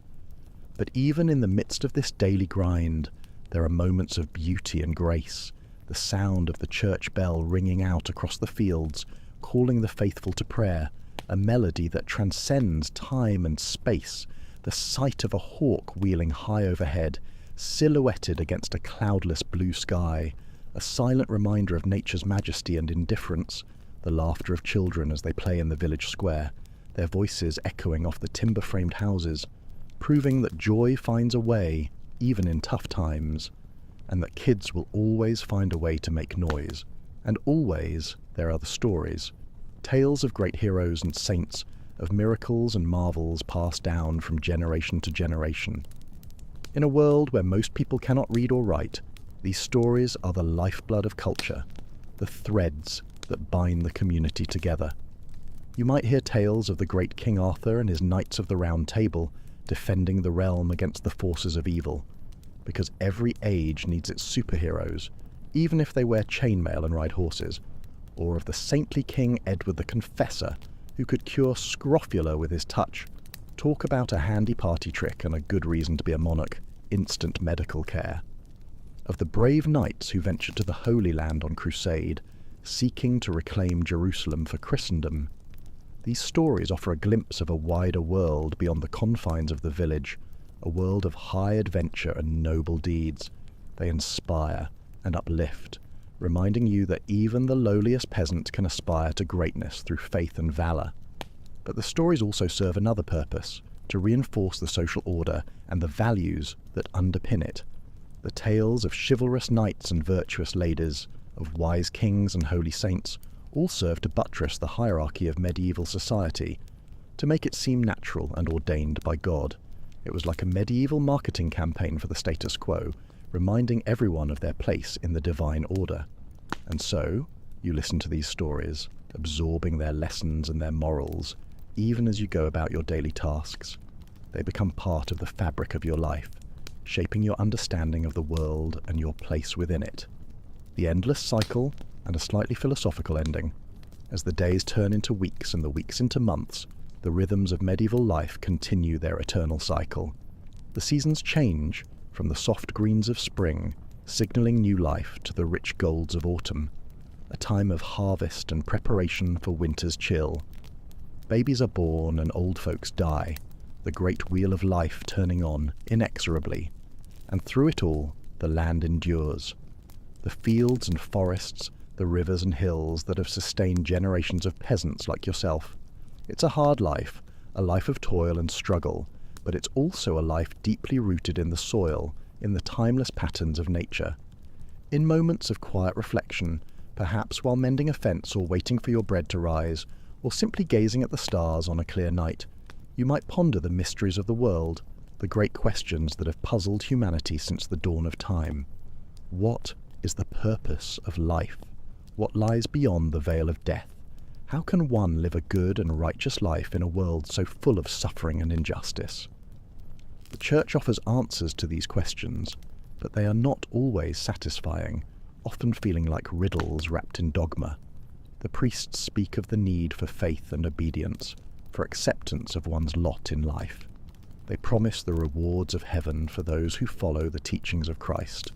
But the heaven they describe seems far removed from the daily realities of peasant life, where a good harvest was a miracle in itself. And yet, there's something comforting in the rituals and rhythms of the church, the solemn mass, the flickering candles, the smell of incense filling the air. In a world that can often seem harsh and unpredictable, the church provides a measure of stability and continuity, a link to a higher power and a greater purpose. It was the original community centre, therapist and spiritual guide, all rolled into one, offering a sense of order in a chaotic world. And so, you continue on, day by day, season by season, living out your life in the shadow of the great medieval order. You marry and have children of your own, passing on the skills and knowledge of your ancestors, teaching them how to sow seeds and milk goats, just as you were taught. You weather the storms of life, the failed harvests and the outbreaks of disease, the petty cruelties of your feudal overlords, who always seem to want more. Through it all, you hold fast to the values that have sustained your people for generations, the values of hard work and perseverance, of loyalty and community, of faith and fortitude. These are the values that have enabled peasants like yourself to endure through centuries of hardship, to carve out a life from the stubborn soil of medieval England. And as you lay on your deathbed, the faint scent of wood smoke still in the air, surrounded by your children and grandchildren, their faces etched with grief and love, you can look back on a life well lived, a life of humble service and quiet dignity. You may not have achieved great fame or fortune, your name may never appear in a history book, but you have played your part in the great tapestry of medieval life, adding your own small thread to the vast and intricate weave.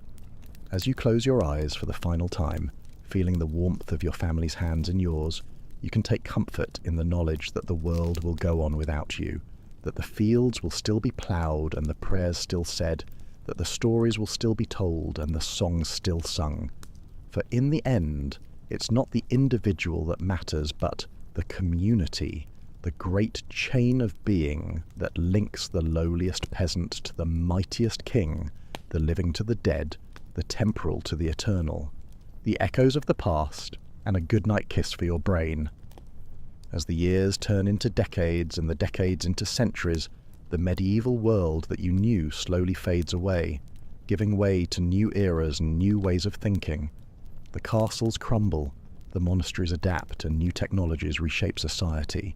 But the legacy of that world lives on, in the stones of the great cathedrals and castles, majestic silent sentinels of time, in the words of the poets and philosophers whose thoughts still resonate today, in the values and traditions that continue to shape our world today. And through it all, the land endures, the fields and forests, the rivers and hills that have witnessed the rise and fall of countless generations. It is a reminder of the fleeting nature of human life, of the great cycles of birth and death, growth and decay that govern the natural world. But it is also a reminder of the enduring power of the human spirit, of the ability of ordinary people to face the challenges of their time with courage and grace, to find meaning and purpose in even the most difficult of circumstances. As we look back on the medieval world from the vantage point of the present, we can see it in all its complexity and contradiction, a world of great beauty and great brutality, of towering achievements and terrible injustices. But we can also see it as a world of deep humanity, a world in which people like yourself lived and loved, dreamed and despaired, just as we do today. And so, as you drift off to sleep, let your mind wander back to that distant time and place, to the fields and villages of medieval England. Let yourself imagine the lives of the peasants and the nobles, the priests and the artisans, all playing their parts in the great drama of human history. And as you do so, take comfort in the knowledge that your own life, however small and insignificant it may seem, is also a part of that great story, a thread in the tapestry of human experience that stretches back to the dawn of time and forward into the unknown future.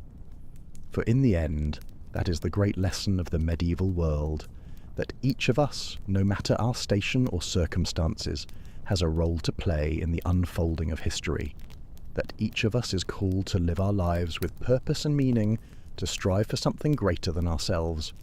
And so, as you slip into the realm of dreams, let the wisdom of the ages guide your path. Let the echoes of the past whisper in your ear, and know that even in the darkest of times, there is always hope, always the possibility of a brighter tomorrow. Good night, dear listener, and may your dreams be filled with the wonders of the medieval world, with the courage and resilience of the human spirit that has endured through the centuries. May you wake refreshed and renewed, ready to face the challenges of your own time, with the same grace and fortitude as those who came before you. And may you always remember that no matter how small and insignificant you may feel, you are a part of something greater, a link in the great chain of being that connects us all across the ages and across the world. Sleep well, and may the blessings of the medieval world be with you always. All right, settle in, folks, because tonight we're diving headfirst into one of history's most spectacularly weird rabbit holes. Forget dragons and magic. We're talking about something far more fantastical and, frankly, a little gross, the world of medieval royalty, and what happens when you keep marrying your cousins for a few too many generations. Spoiler alert, it's not good. You probably won't survive this journey genetically speaking, but it is utterly fascinating. So, before you get too comfortable, maybe take a moment to smash that like button and subscribe, but only if you genuinely enjoy what I do here. No pressure, no ancient curses if you don't. I'm curious, what city are you listening from tonight, and what time is it where you are? Drop it in the comments. I love seeing how far this delightfully peculiar history community stretches. Now, dim the lights. Maybe turn on a fan for that soft, comforting hum. And let's ease into tonight's journey together. Picture this: the crackling of fire in a vast stone hall, the flicker of candlelight catching on silver goblets, and a young noblewoman in velvet robes being introduced to her future husband, who is also casually her cousin, or her uncle, or her nephew.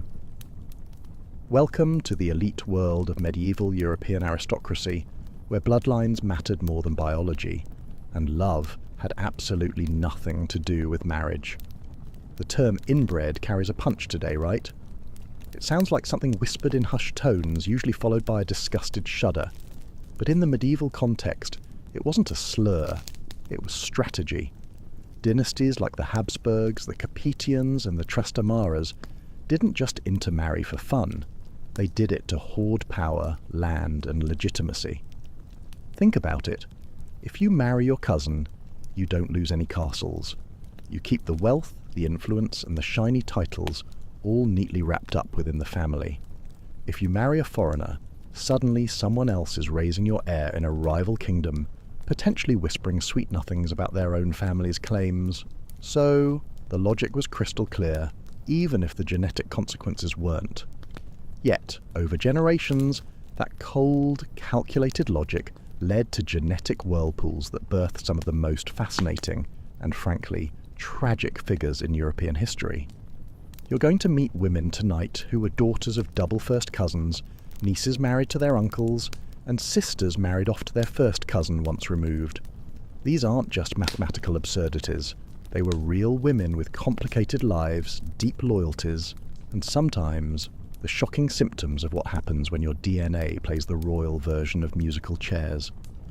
We'll visit stone palaces in Spain, gloomy castles in Austria, and glittering courts in France and the Low Countries.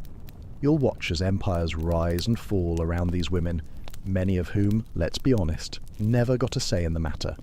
Their lives were simply negotiating chips in a high-stakes game of geopolitical poker. Take the Habsburgs, for instance, the undisputed champions of European inbreeding. Their family tree isn't so much a tree as it is a tightly woven wreath, or perhaps a pretzel that got left out in the sun too long and just fused. They built a global empire on a foundation of strategic marriages, each one drawing the family net tighter until it practically strangled itself.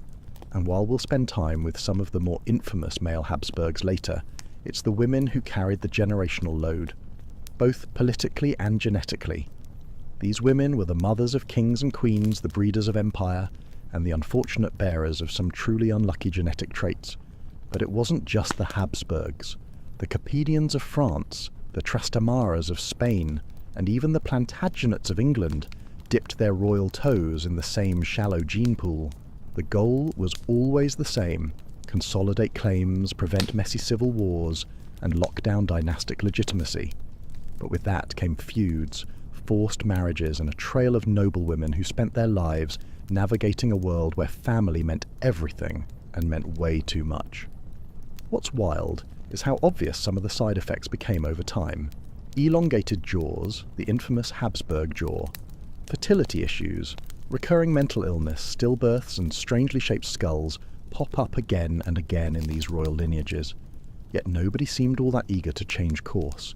Even the church, which technically forbade incestuous marriages past a certain degree, made generous exceptions for royals. The Pope would often grant a dispensation, basically a holy permission slip, for yet another cousin marriage, as long as it kept the peace, or, more accurately, kept the donations flowing into the Vatican. Here's the kicker. Modern geneticists have actually studied some of these lineages and confirmed what those medieval matchmakers refused to see. Inbreeding coefficients, yes, that's a thing, are measurable. And several royal offspring had scores comparable to the children of sibling unions, one of the highest ever recorded. Think about that for a second. We're talking about children with the same level of genetic concentration as if their parents were full siblings. Take Charles II of Spain, whose tragic tale we'll save for the end. But spoiler, he couldn't chew food properly, couldn't walk without help, and likely had the mental development of a 5-year-old. And yes, he had a lot of aunts and uncles who were also his cousins. It was less a family tree and more a very tangled shrub. Of course, not every royal woman with a tangled ancestry suffered overtly. Some were brilliant rulers, effective diplomats, and adored queens. One of the fringe debates among historians today is just how much inbreeding actually influenced personality or mental stability. For example, was Joanna the Mad of Castile actually insane, or just caught in a brutal political trap where her erratic behaviour was exaggerated to keep her from ruling? Was her daughter's melancholy a symptom of family genetics, or the result of a lifetime trapped between power and duty? This kind of question pops up a lot when you start pulling threads on these women's lives. How much was nature, and how much was nurture? These women weren't just passive figures. They were queens, regents, and mothers, shaping the future of empires.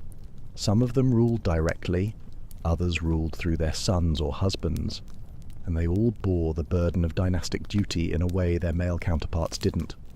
A prince might go off to war or drink himself to death, but a princess was expected to marry whomever the crown required and produce heirs no matter how many miscarriages, deformities, or depressions came along the way. Their bodies were quite literally the battleground of empire.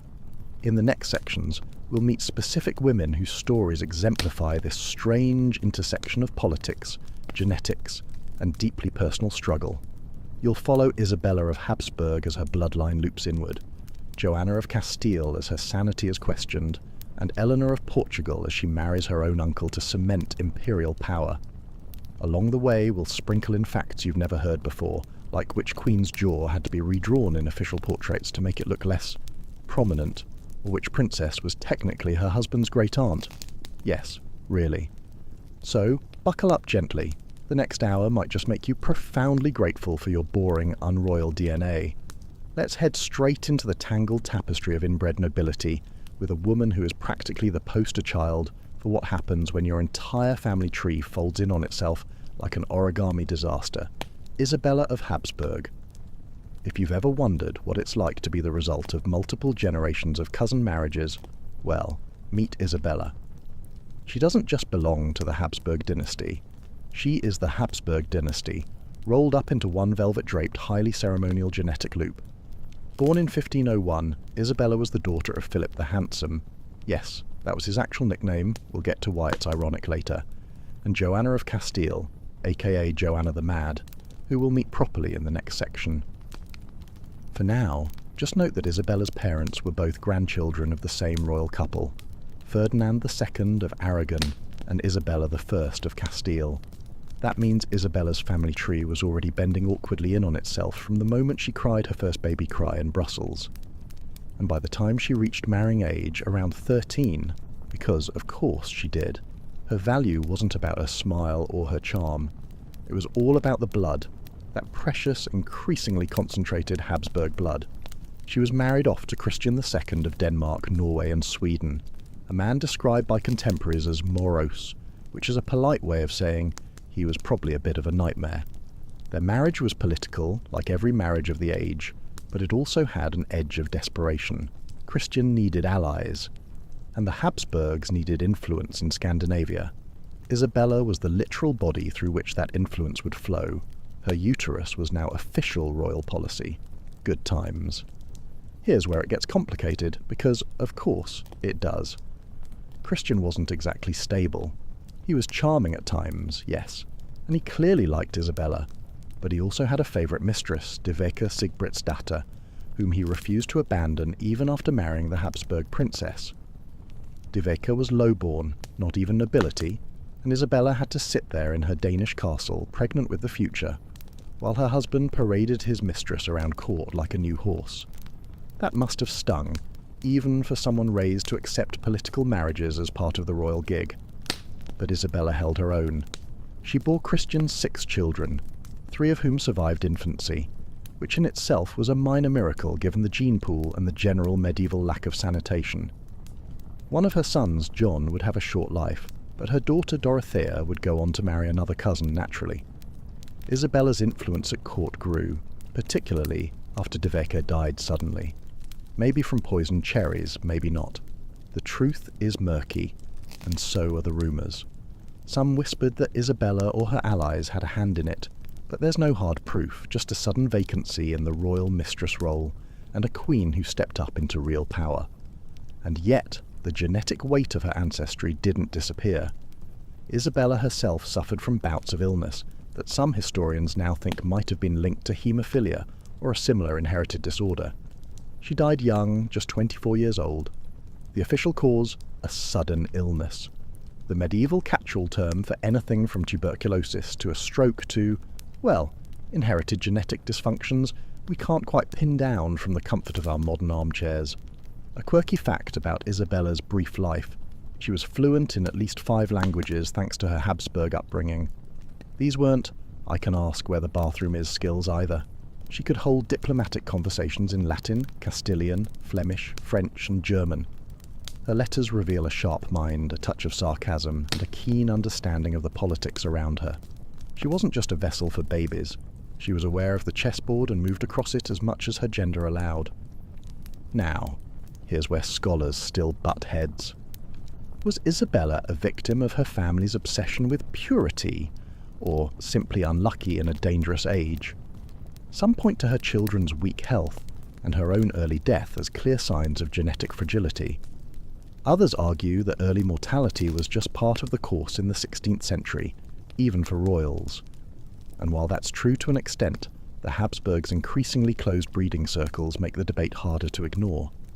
What's not debated is this: Isabella's children carried forward even more concentrated royal blood, making the next generation of Habsburgs even more genetically enclosed. Her grandson, Maximilian II, would marry his first cousin, and their children, well, let's just say their jawlines could cut glass, and not in a good way. One eerie thing about Isabella's life is how quiet it feels in retrospect. She's one of those queens you rarely hear about unless you go looking.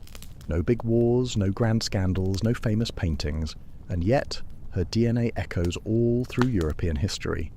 Her blood ran in the veins of emperors, kings, and doomed heirs. If power in this world can be measured by legacy, then Isabella was more powerful than most of the men around her. She just didn't get a crown to show it.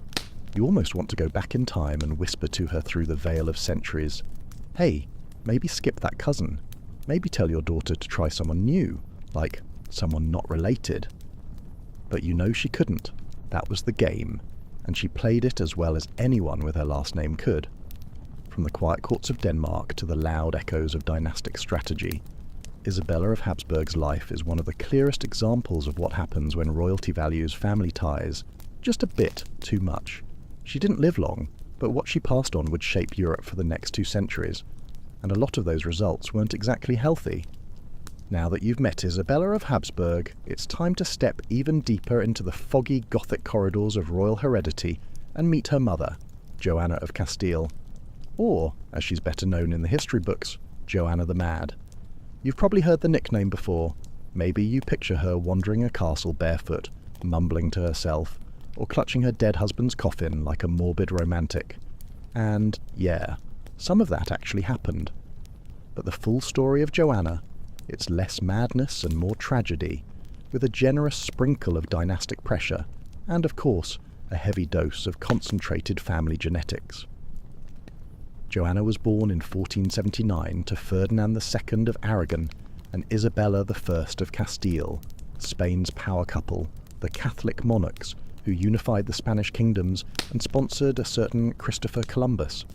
Their marriage was the ultimate political power move, and they wanted their children to follow suit.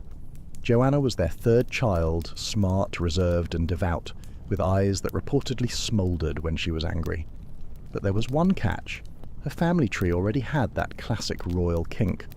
Her parents were second cousins. Not a terrible start by medieval standards, but the signs of internal looping were starting to flicker. As a young woman, Joanna was shipped off to Flanders to marry Philip the Handsome. Yes, that's literally what they called him. And yes, it was mostly for politics. Philip was the son of Holy Roman Emperor Maximilian I and Mary of Burgundy, and this union was meant to forge a powerful European alliance. But unlike many arranged royal marriages, Joanna and Philip were weirdly into each other. Like, passionately, obsessively into each other at first. The kind of chemistry that raised eyebrows at court. You might think, oh, that's sweet. But this is bedtime history, not a fairy tale, so you know what's coming. Philip was charming, ambitious, and very aware of his own good looks. Joanna, deeply in love, became intensely jealous, especially once Philip began openly cheating on her. She would reportedly scream, throw things, and demand to know the names of his mistresses. Court rumour had it that she once attacked a lady-in-waiting with scissors over a flirtatious glance.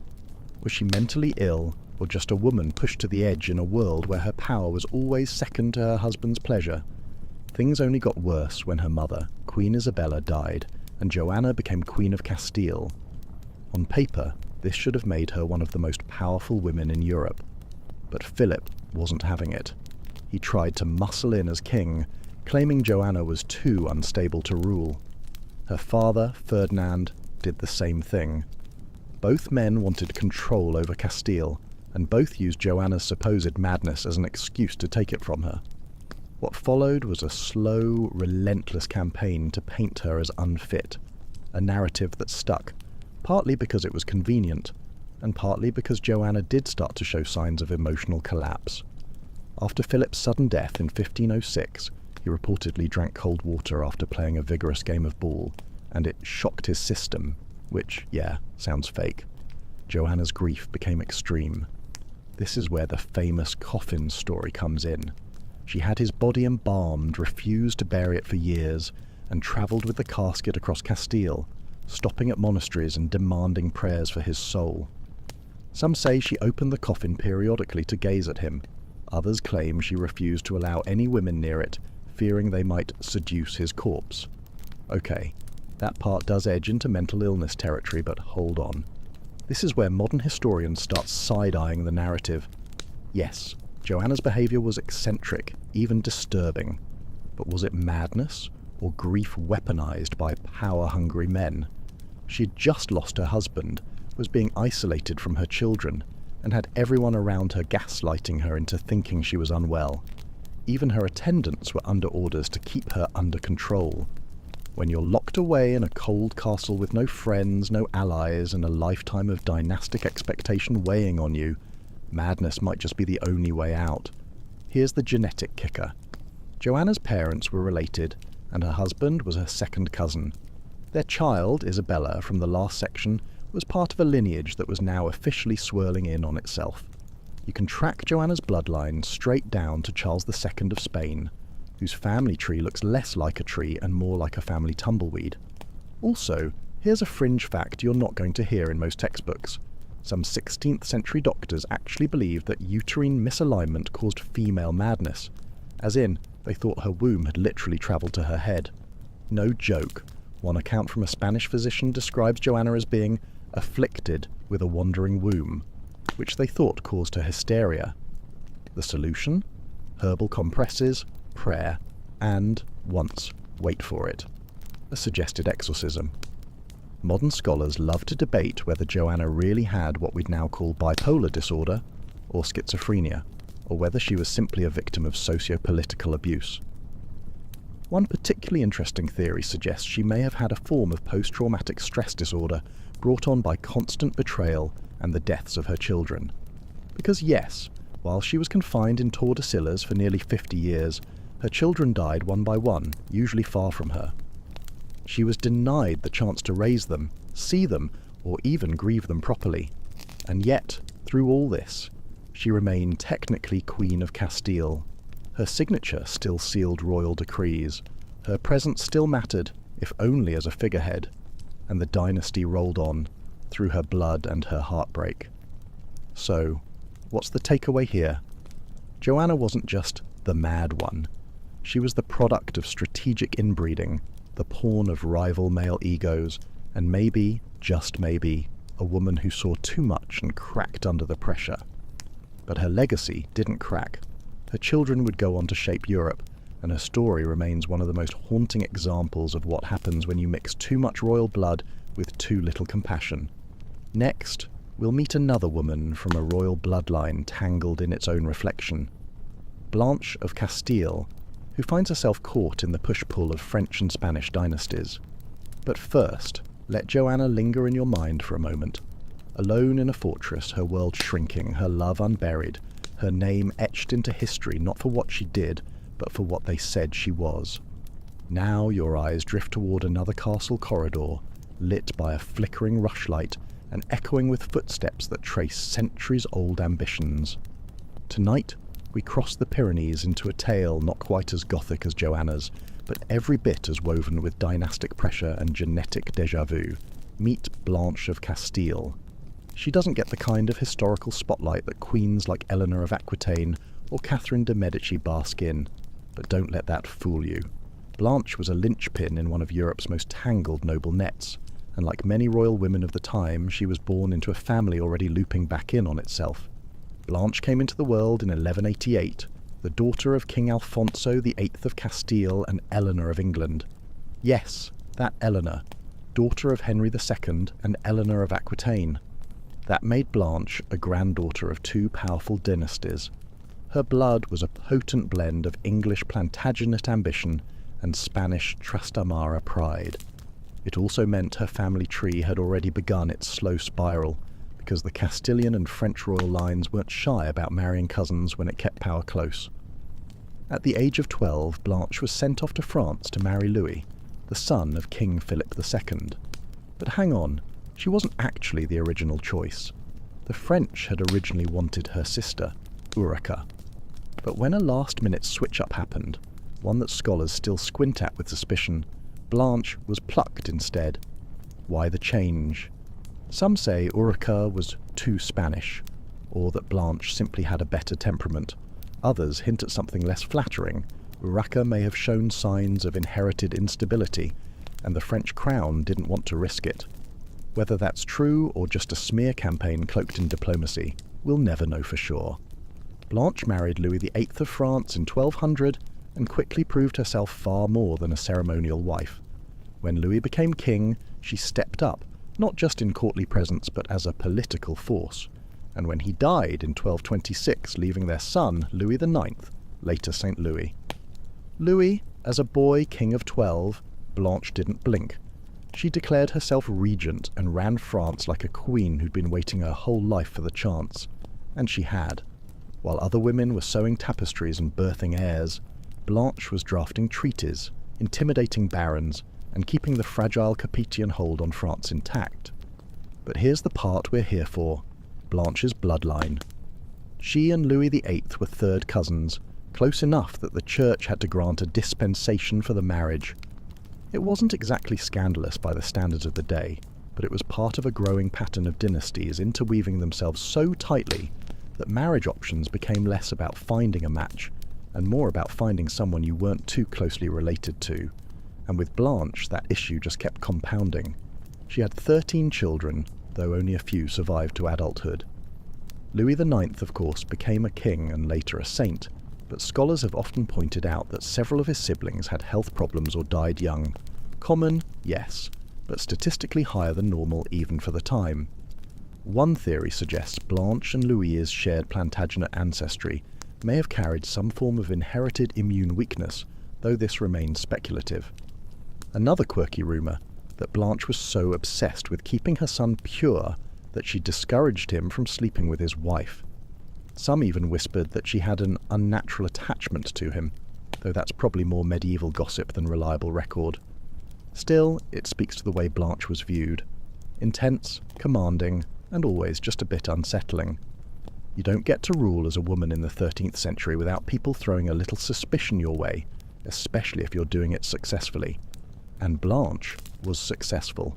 She not only held France together during her son's minority, but she later returned to regency when he left for crusade. For years she governed with a stern hand and a sharp eye, navigating rebellions, famine, and papal politics with barely a stumble. But the toll on her family and possibly her children's health remained an undercurrent. One scholarly debate that's still alive today was Blanche herself subtly affected by the genetic tightrope her family walked. While there's no record of physical deformity or obvious illness, some letters suggest she suffered from extreme migraines and recurring melancholia, that lovely medieval catch-all that could mean depression, hormonal imbalance, or something passed along the family line like a well-polished heirloom. There's also a fascinating detail from her death in 1252. Reportedly, she collapsed on the way to a convent and lingered in pain for days, murmuring prayers and hallucinating visions of saints. Some modern readers interpret this as spiritual ecstasy. Others, less romantically, wonder if it was a stroke or a hereditary neurological condition. Again, no definitive answers, just a woman's final days shrouded in mystery, much like her life. Here's a lesser-known fact. Blanche was one of the first French queens to actively sponsor universities. She supported the development of theology studies at the University of Paris and personally funded monastic libraries. So, yeah, while she was wrangling rebellious nobles and managing her emotionally complicated son, she was also quietly helping launch the European intellectual renaissance. No big deal. You can almost imagine her today, ghosting through a candlelit library in Rouen, muttering Latin aphorisms and glaring disapprovingly at anyone making noise. Not mad, not tragic, just tired, and probably still running things from beyond the grave. So, while Blanche of Castile isn't the most inbred woman on our list, she represents an early example of how medieval power marriages began to fold back in on themselves, and how royal women, burdened with bloodlines and expectations, carved out their legacies anyway, sometimes with iron fists hidden beneath silken sleeves. Next, we'll travel to Portugal, where Eleanor of Portugal finds herself pulled into a family dynamic so twisted that her groom shares not just her family name, but her uncle's face. Hope you're ready for that one. And now, let's take a soft step into the warm Iberian air of the 15th century, where stone palaces glint beneath the Portuguese sun and royal carriages creak beneath the weight of more than just gold and silk. They carry dynastic expectations, ancient rivalries, and the kind of family ties that require both a wedding and a DNA test. Tonight's central figure, Eleanor of Portugal. If you're already cringing at the thought of an uncle becoming a husband, congratulations, you're awake and paying attention, because yes, that actually happened, and it wasn't even considered all that weird at the time. Eleanor was born in 1434 into the House of Aviz, a branch of the Portuguese royal family known for its tangled roots and political ambitions. She was one of several children born to King Edward of Portugal and Eleanor of Aragon, which already made her a prize in the international marriage market. Her siblings included future kings and queens, but Eleanor's path would take her north, into the chillier reaches of the Holy Roman Empire, where her marriage was supposed to cement a powerful alliance. What no one talked about at the wedding feast was how closely she and her groom were already related. Her husband, Emperor Frederick III, was not only her first cousin, but he was technically her uncle through marriage lines so convoluted they practically form a Celtic knot. But of course, inbreeding among royals wasn't just tolerated, it was the norm. Marrying a close relative wasn't scandalous, it was strategic. If it kept the throne within the family and prevented rival claims, then so be it. The Pope would give a little nod of approval, issue a dispensation, and another cousinly kiss would seal the fate of another generation. Eleanor's wedding to Frederick was awkward from the start. She travelled to Italy for the ceremony, which was delayed several times because Frederick, ever the cautious emperor, was reluctant to commit. He reportedly didn't even meet her until the actual wedding day, and his first reaction was, "She's prettier than her portrait, so yay for low expectations." The wedding finally went through in 1452, and Eleanor became Holy Roman Empress, one of the most powerful titles in Christendom. But power doesn't guarantee happiness. Their marriage was strained. Eleanor, raised in the more relaxed and artistically rich courts of Portugal, found Frederick's court cold, rigid, and depressingly frugal. He was obsessed with bureaucracy and finances. She wanted music, colour, and life. Letters from the time hint at her frustration. She reportedly once said that her husband would rather count coins than kiss his wife. Yikes. Meanwhile, Frederick found Eleanor too emotional, too passionate. How's this for irony? Too foreign. Still, they did their dynastic duty and had 5 children, 3 of whom survived infancy. Among them was Maximilian I, who would go on to become Holy Roman Emperor and marry yet another cousin, solidifying the Habsburg rise to power. But Eleanor, she struggled. Her health began to deteriorate, possibly from the strain of pregnancy's long cold winters, and the slow suffocation of life with a man who treated her more like an economic advisor than a wife. Now, let's talk about the genetics. Eleanor and Frederick's shared bloodline was already layered with intermarriage. Both had ancestors from the Aragonese and Burgundian houses, and their union concentrated that blood further. The result? Their son Maximilian inherited the family jaw, the early hints of the legendary Habsburg jaw that would come to symbolize centuries of royal inbreeding. But that's just the visible sign. What historians whisper about more quietly is the mental health issues, miscarriages, and the faint echo of autoimmune disorders that crop up again and again in the family line. A quirky side note, Eleanor is one of the few medieval empresses whose voice survives in her own hand. Some of her letters to her brother, King Alfonso V of Portugal, still exist. In them, she vents about court life, the isolation she feels, and how much she misses home. There's something hauntingly modern about her complaints. She talks about not having anyone to confide in, about feeling like an outsider even in her own family, and about the cold halls of the imperial court that seem to suck the life out of her. If there's a ghost pacing through those stone corridors at Graz or Wiener Neustadt, it's probably Eleanor, still homesick and misunderstood.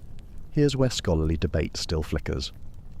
Was Eleanor simply a mismatched wife, trapped in a political alliance, or was she experiencing the early toll of genetic accumulation? Her declining health has been attributed to everything from tuberculosis to depression.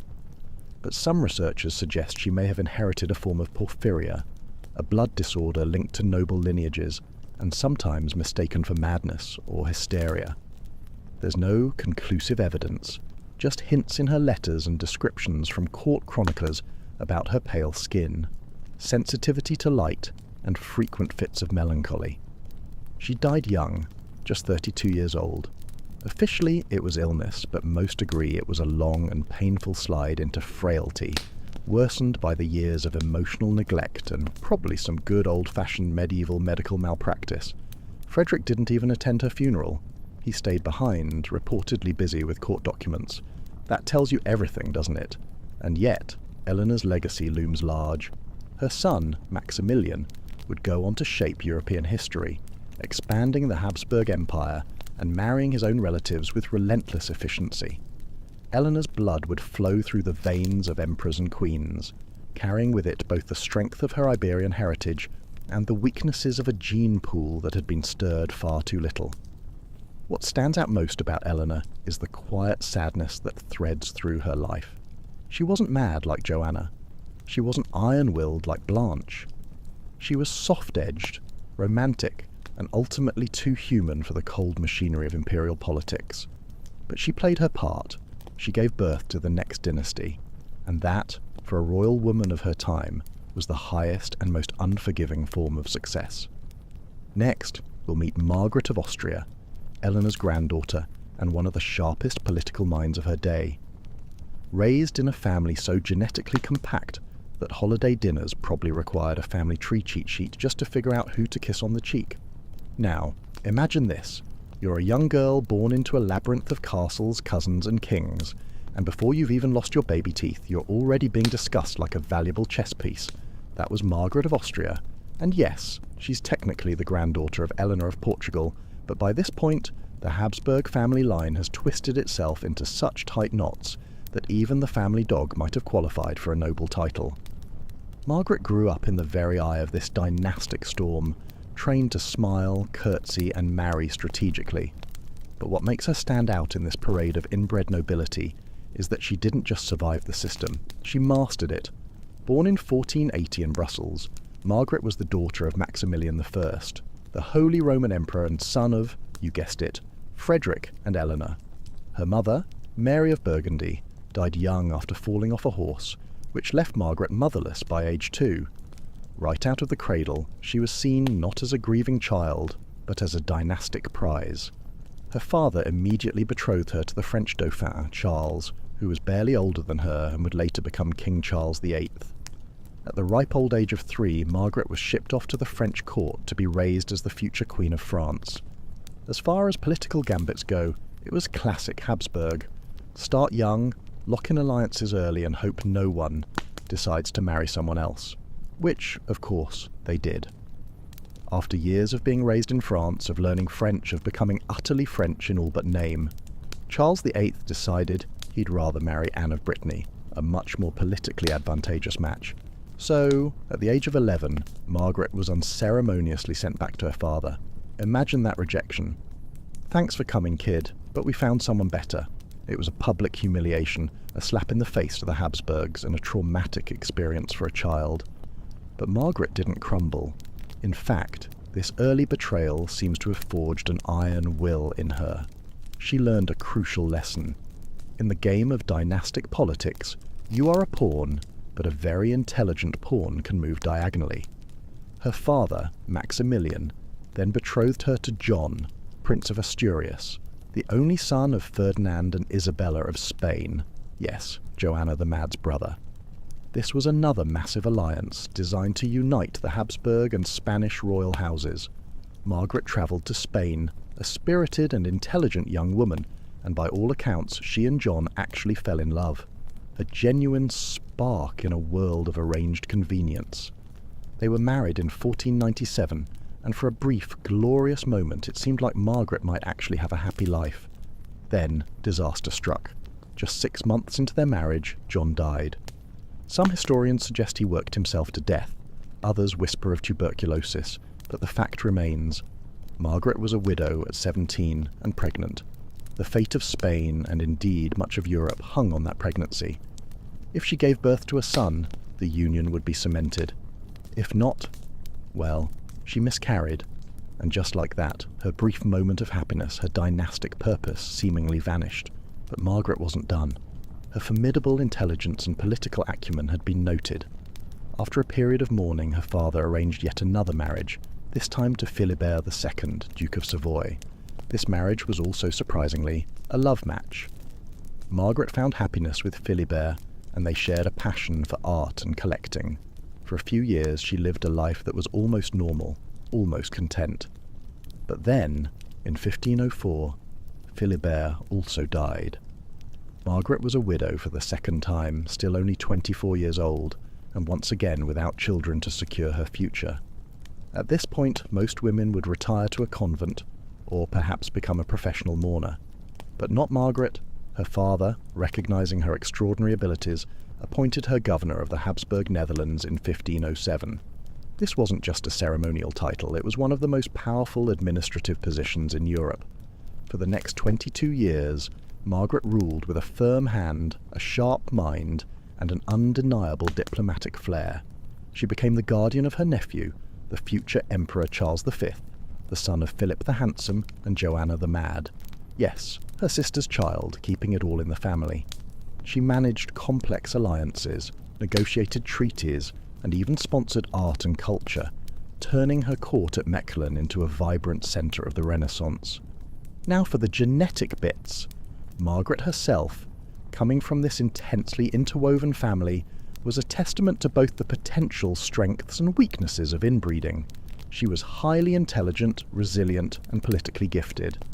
Yet, her repeated miscarriages and inability to bear living children after her first marriage have been posthumously analysed by medical historians. While difficult to prove definitively, some theories suggest that her fertility issues might have been linked to the increasingly concentrated Habsburg gene pool. Her family had already begun to show signs of genetic vulnerabilities, and while Margaret was robust in spirit, her body perhaps carried some of those hidden burdens. A quirky fact about Margaret: she was known for her sharp wit and even sharper tongue. She once had a pet monkey, who, after a series of increasingly destructive antics, she exiled from her court with a mock solemn decree.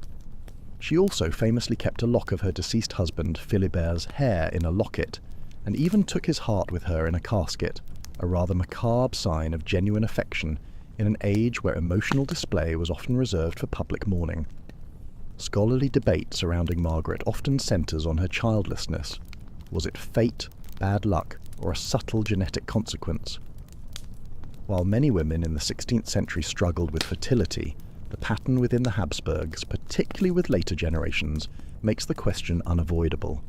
However, what is beyond debate is her immense skill as a ruler. She was a woman who was rejected as a child bride, widowed twice, and yet rose to become one of the most influential political figures of her age, shaping the future of the vast Habsburg Empire.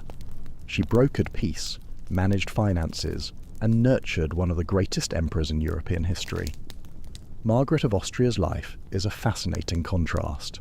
She embodies the ultimate dynastic pawn, moved from court to court, offered as a bride for political gain, but she also represents the sheer force of intellect and will that could emerge even from such restrictive circumstances. She defied the odds, not by having children, but by proving that a woman could govern, negotiate, and thrive in a man's world, even with a family tree that looked like a plate of spaghetti. Her legacy is not just in the bloodline she carried, but in the stable and prosperous territories she governed, and the brilliant nephew she mentored. She didn't have to marry her uncle. She just had to be incredibly smart and resilient. Lucky her. And now for the grand finale. The man who embodies the genetic culmination of centuries of concentrated royal blood. The walking, wheezing, chewing impaired poster child for why you probably shouldn't marry your cousin's cousin's cousin, Charles II of Spain. If the previous stories made you squirm a little, this one might just make you grateful for every perfectly formed tooth in your mouth. Charles II, born in 1661, was the last Habsburg king of Spain. And last is the key word here, because his reign marked the end of an era, largely due to his inability to produce an heir, an inability deeply intertwined with his terrifyingly unique genetic makeup. He wasn't just a little inbred, he was the grand champion of inbreeding. Let's break down his family tree, or rather, his family tangled bush. His parents, Philip IV of Spain and Mariana of Austria, were uncle and niece. Yes, his dad was also his mum's brother-in-law, and his mum was his dad's sister's daughter. Got it? No? Good, because it gets worse. Philip IV and Mariana themselves were both products of extensive Habsburg intermarriage. Charles II's family tree had 8 great-grandparents, but only 4 distinct individuals. 2 of those individuals were themselves first cousins. His inbreeding coefficient, remember that term? It was 0.254, higher than that of a child born from a brother-sister union. He was, genetically speaking, more inbred than if his own parents had been siblings. Just let that sink in. The consequences were immediate and heartbreaking. Charles II was famously frail, sickly, and developmentally delayed from birth. He couldn't speak until he was 4, and couldn't walk until he was 8. Contemporaries described him as having a massive, elongated jaw, the famous Habsburg jaw in its full, horrifying glory, a huge tongue that made it difficult to speak and swallow, and a head so large it seemed disproportionate to his tiny, weak body. He drooled constantly, his speech was unintelligible, and he suffered from frequent illnesses, convulsions, and mental sluggishness. Imagine being king of the largest empire on earth, and being unable to properly chew your own dinner. He was nicknamed El Hechizado, the Bewitched One, because many believed his afflictions were the result of black magic. His court was a hotbed of paranoia, exorcisms, and desperate attempts to cure him, rather than acknowledging the painfully obvious genetic reality staring them in the face, or rather, out of his very peculiar face. His life was a tragic parade of medical misfortunes and dynastic pressures. He was married twice, first to Marie-Louise of Orléans, then to Maria Anna of Neuburg, both attempts to produce an heir. Neither marriage produced children. It wasn't just his physical frailty. Studies suggest he likely had Kallmann syndrome, a genetic disorder that causes infertility and a lack of puberty, among other issues. Essentially, his DNA was so scrambled that his body just didn't quite work. The pressure on Charles to produce an heir was immense, a crushing weight on a man barely able to function. His entire reign was consumed by the Spanish succession, the question of who would inherit his vast empire when he finally, inevitably, died childless. He literally held a séance to try and speak to his deceased ancestors and ask them who should succeed him. That's a new level of checking with the family about your will. A particularly grim, quirky fact. Charles II's embalmed body was reportedly so malformed that it barely fit into its coffin. And even after death, the Habsburg jaw seemed to persist. A doctor who examined his remains centuries later described his tongue as so large that it made speaking and chewing exceedingly difficult, confirming the contemporary accounts of his struggles. Scholarly consensus on Charles II is remarkably unified. His extreme physical and mental disabilities were a direct result of centuries of relentless inbreeding within the Habsburg dynasty. He represents the genetic endgame of a strategy that prioritized power and legitimacy over biological health. He was the literal embodiment of a family tree that had folded in on itself one too many times, leaving him with a genetic lottery ticket that had all the wrong numbers. When Charles II finally died in 1700, At the age of 38, his death sparked the War of the Spanish Succession, a massive European conflict that reshaped the continent. His inability to produce an heir, a direct consequence of his genetic heritage, plunged Europe into a devastating war. It's a stark, brutal reminder that even in an age of kings and empires, biology eventually wins. You can marry all the cousins you want, but eventually the bill comes due. Charles II's life wasn't just a personal tragedy, it was a dynastic catastrophe. He was the living, breathing, drooling proof that the Habsburg strategy, for all its initial success, contained the seeds of its own destruction. He wasn't bewitched, he was simply brutally inbred, and in his sad, brief existence, he showed the world the ultimate, horrifying cost of keeping it all in the family. So, the next time you're contemplating a family reunion, just remember Charles II. Maybe branch out a little, for the sake of your jawline, if nothing else. And with that, our journey through the tangled, tragic, and often absurd world of royal inbreeding comes to an end. I hope you're feeling suitably grateful for your perfectly normal, gloriously varied DNA.